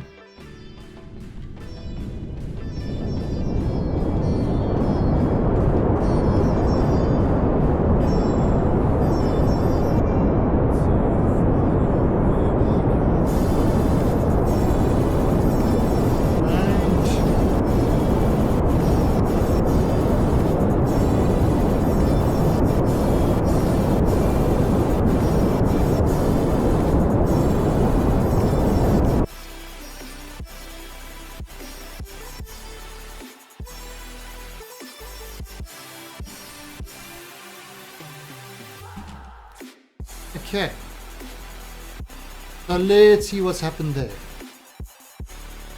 Okay, it's got an encounter. Right, so we are going to go look at Jool now. In a focus view, we're going to see what's happening. Alright, so this is what we're going to do.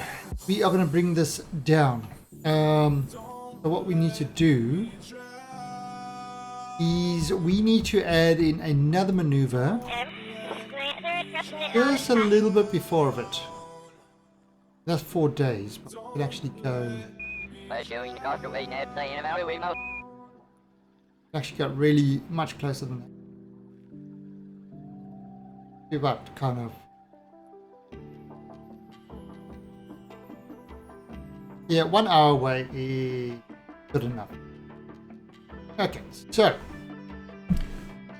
now this is the time that we go and we adjust, zoom in on the planet and adjust, and that's where precise maneuver is so great. It's because I've got all these controls right here. So I don't need to try, work the widget way back there. I've got the widget right here. So number one, we are going to lower our orbit. Lower that. We're going to bring this in. Look at that.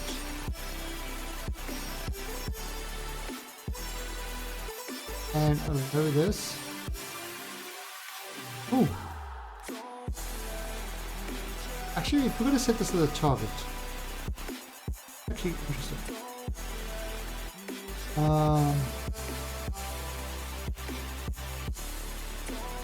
1, 4.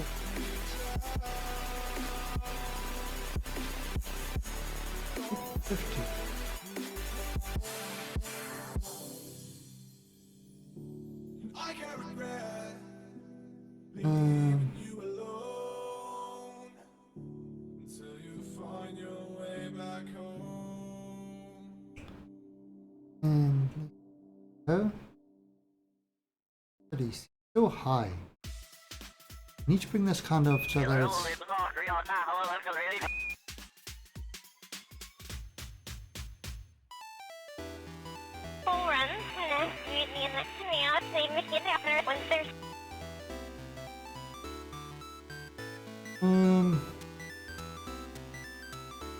Yeah. That's kind of.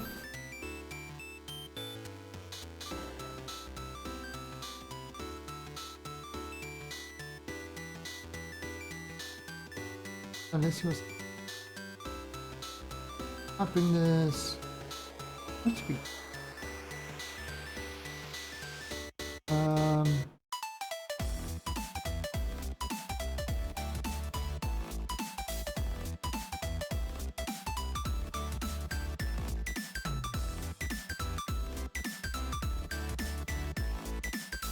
Now, maybe if I bring it up like that.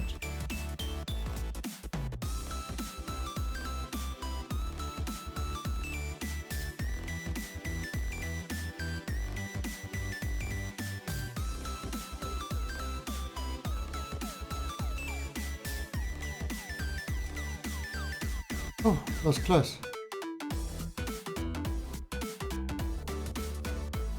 Can I? Oh, I'm just trying to get this thing so I can actually get a good.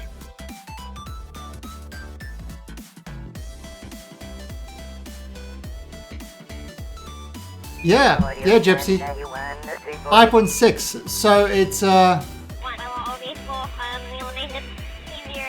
8 disillusioned. Yeah, so what's happened is Twitch has up the bandwidth that you can send now. So it used to be 3.5 megabits was the maximum bandwidth that you could send. Now it's 6 megabits. So what I did was I upped my rate up to 5.6 megabits at 720, doing 60 frames per second. So you should get an absolutely gorgeous picture at source. How much is that? 2,400. Right, so I don't think this is going to be a good idea. That's too much to.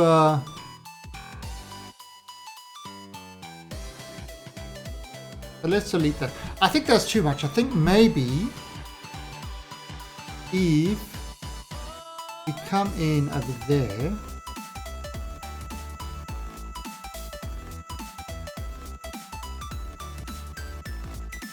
And let's have a look at this. Add maneuver. Circularize. How much is that? 2,400. This one, don't kind of circularize completely.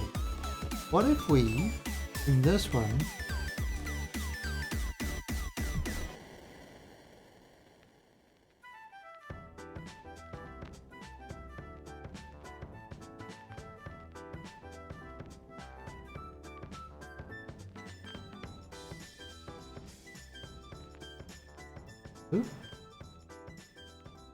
maybe even third. How much is that? 1,452. That's pretty good. Then we can expand that. So what we're going to do is we'll come by this one really close. And the question, of course, is if I bring this closer, what's going to happen? So you see, if I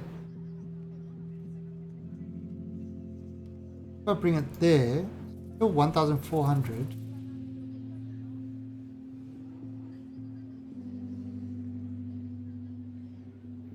I'll bring kind of go like really close.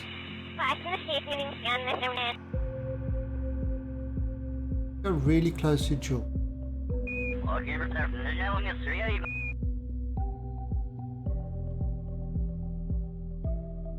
So really close to Jool. 748. Actually, what is Jool? What is Jool's E? information. Jool, it's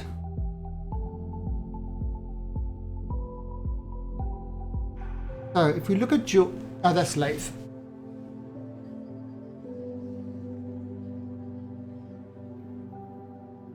Okay, so Jool. Jool's atmosphere 200 kilometers. Now, if I come in at 748, okay, now I bring this guy on.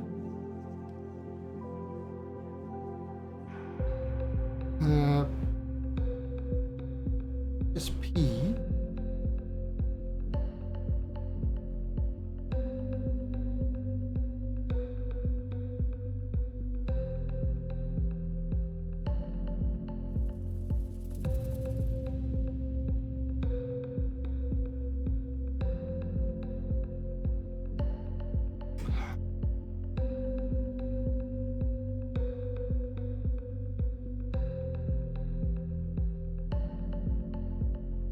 Alright, so let's see what that says.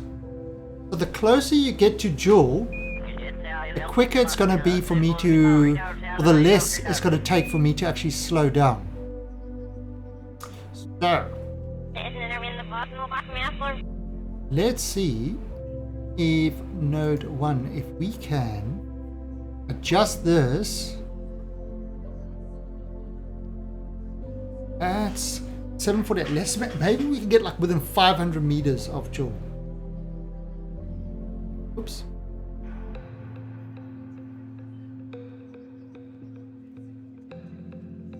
That's 500 or 2.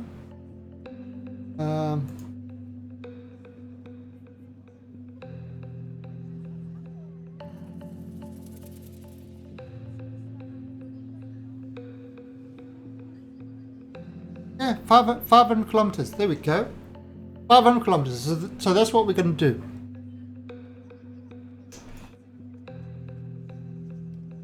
So, Dissolution, what have you been up to? Okay. That's done over there. Now. To bring this kind of back onto the preapsis. And how much?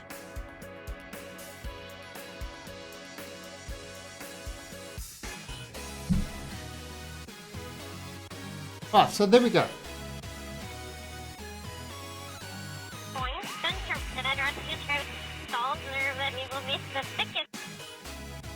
Node 1. That is the kill perfect.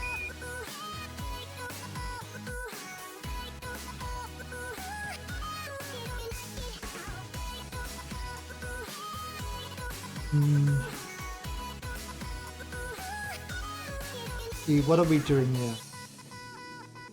How's that coming in? That looks pretty good actually. Okay, so that's what we're going to do. We're going to do it. We're going to do this. So let me delete node 2. Delete node 2. And we bring this to get a little bit more there.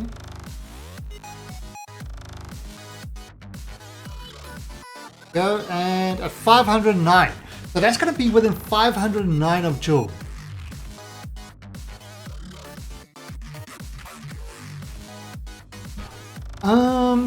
So Gypsy, I mean, I know they changed something with Twitch to allow people to stream with up to 6 megabits. So that happened this weekend. A very, very recent change. Apparently they've increased the transcoder availability as well. So more people will have transcoding. Okay, so now what we're going to do is we are going to burn this guy.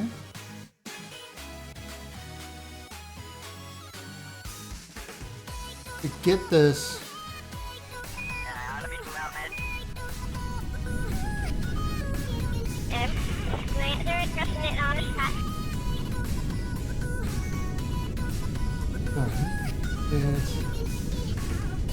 That's what's happening. This.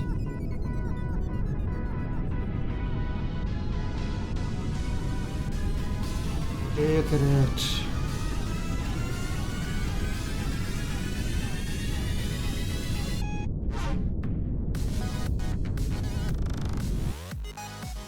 Okay. There's a tiny bit.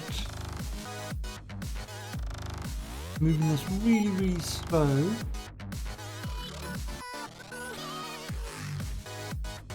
But we're doing this like really far out.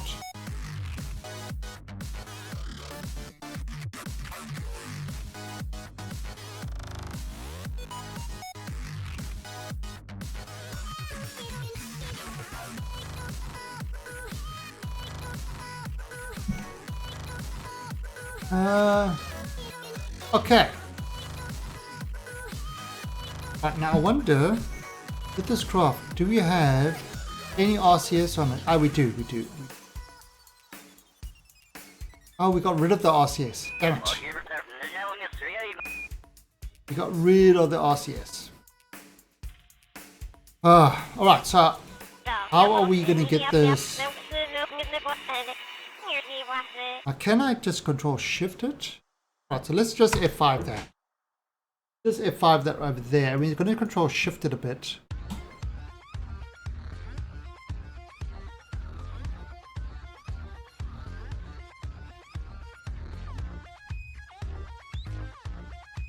Alright, so it's not quite right.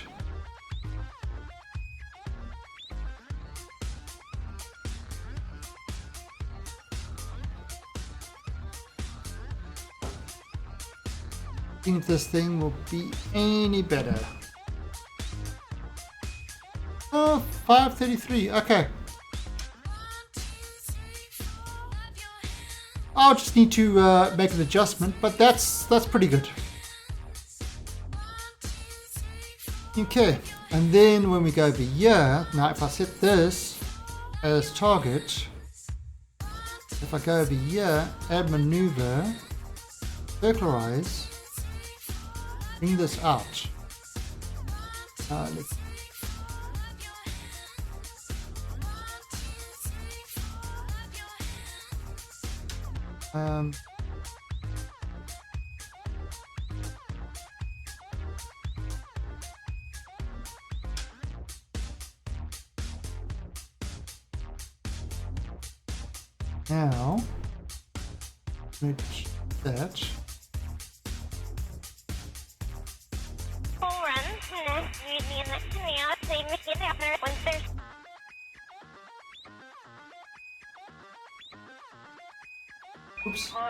now make that.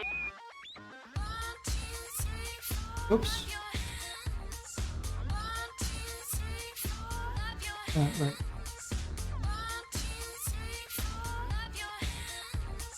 Right, so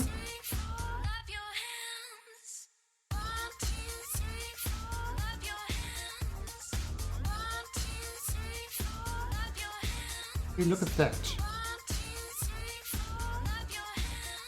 If I bring it this way, bring it across. I mean, it's kind of sorting it out now. Bring that around.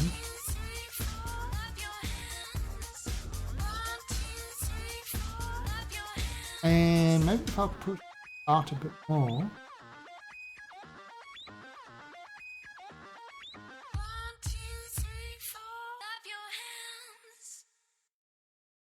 There we go. Look at that. There we go.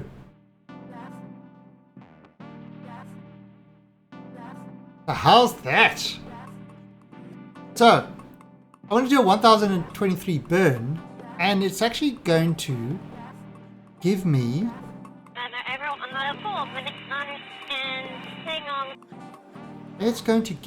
a tool.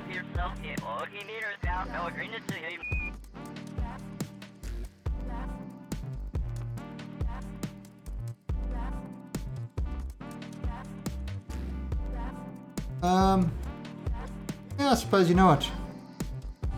that's okay.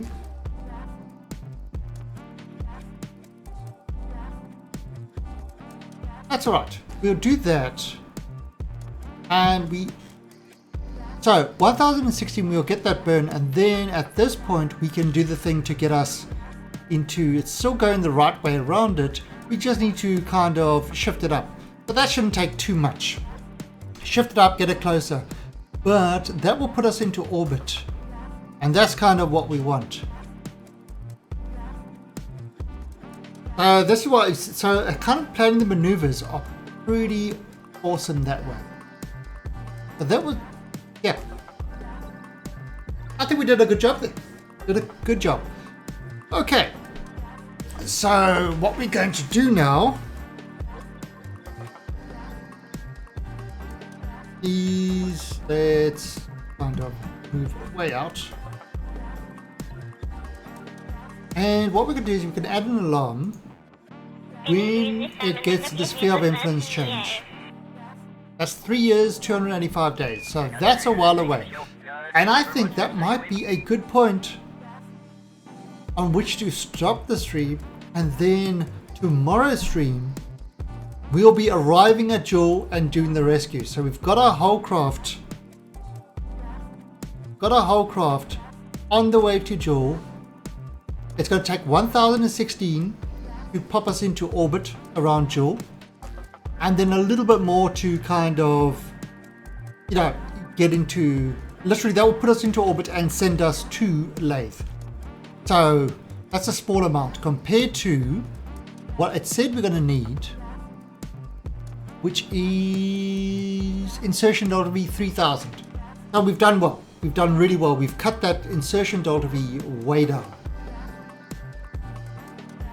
Okay, so there we go. Our craft is bringing the 2 VTOL SSTOs over to Jool, and we will continue this tomorrow and let them arrive tomorrow. And then we can do the rescue on Lathe. So that's it for today. Thanks for watching and that, and I'll catch all you guys. Nice, no worries, Disillusion. And I'll catch all you guys later. Now, I believe later, if I can get hold of Kenny, I think we're going to be continuing our forest adventures looking for Timmy. Because Timmy got lost. He was on a plane and he got lost. So we're going to go find Timmy. And that's what we're going to do tonight in the forest. That's if I can get hold of Kenny. And, you know, do a little bit of a Jool stream over there. So that's it. Thanks for watching. Catch you all later. Oh, and that's in about just under 2 hours time. Catch you later. Bye.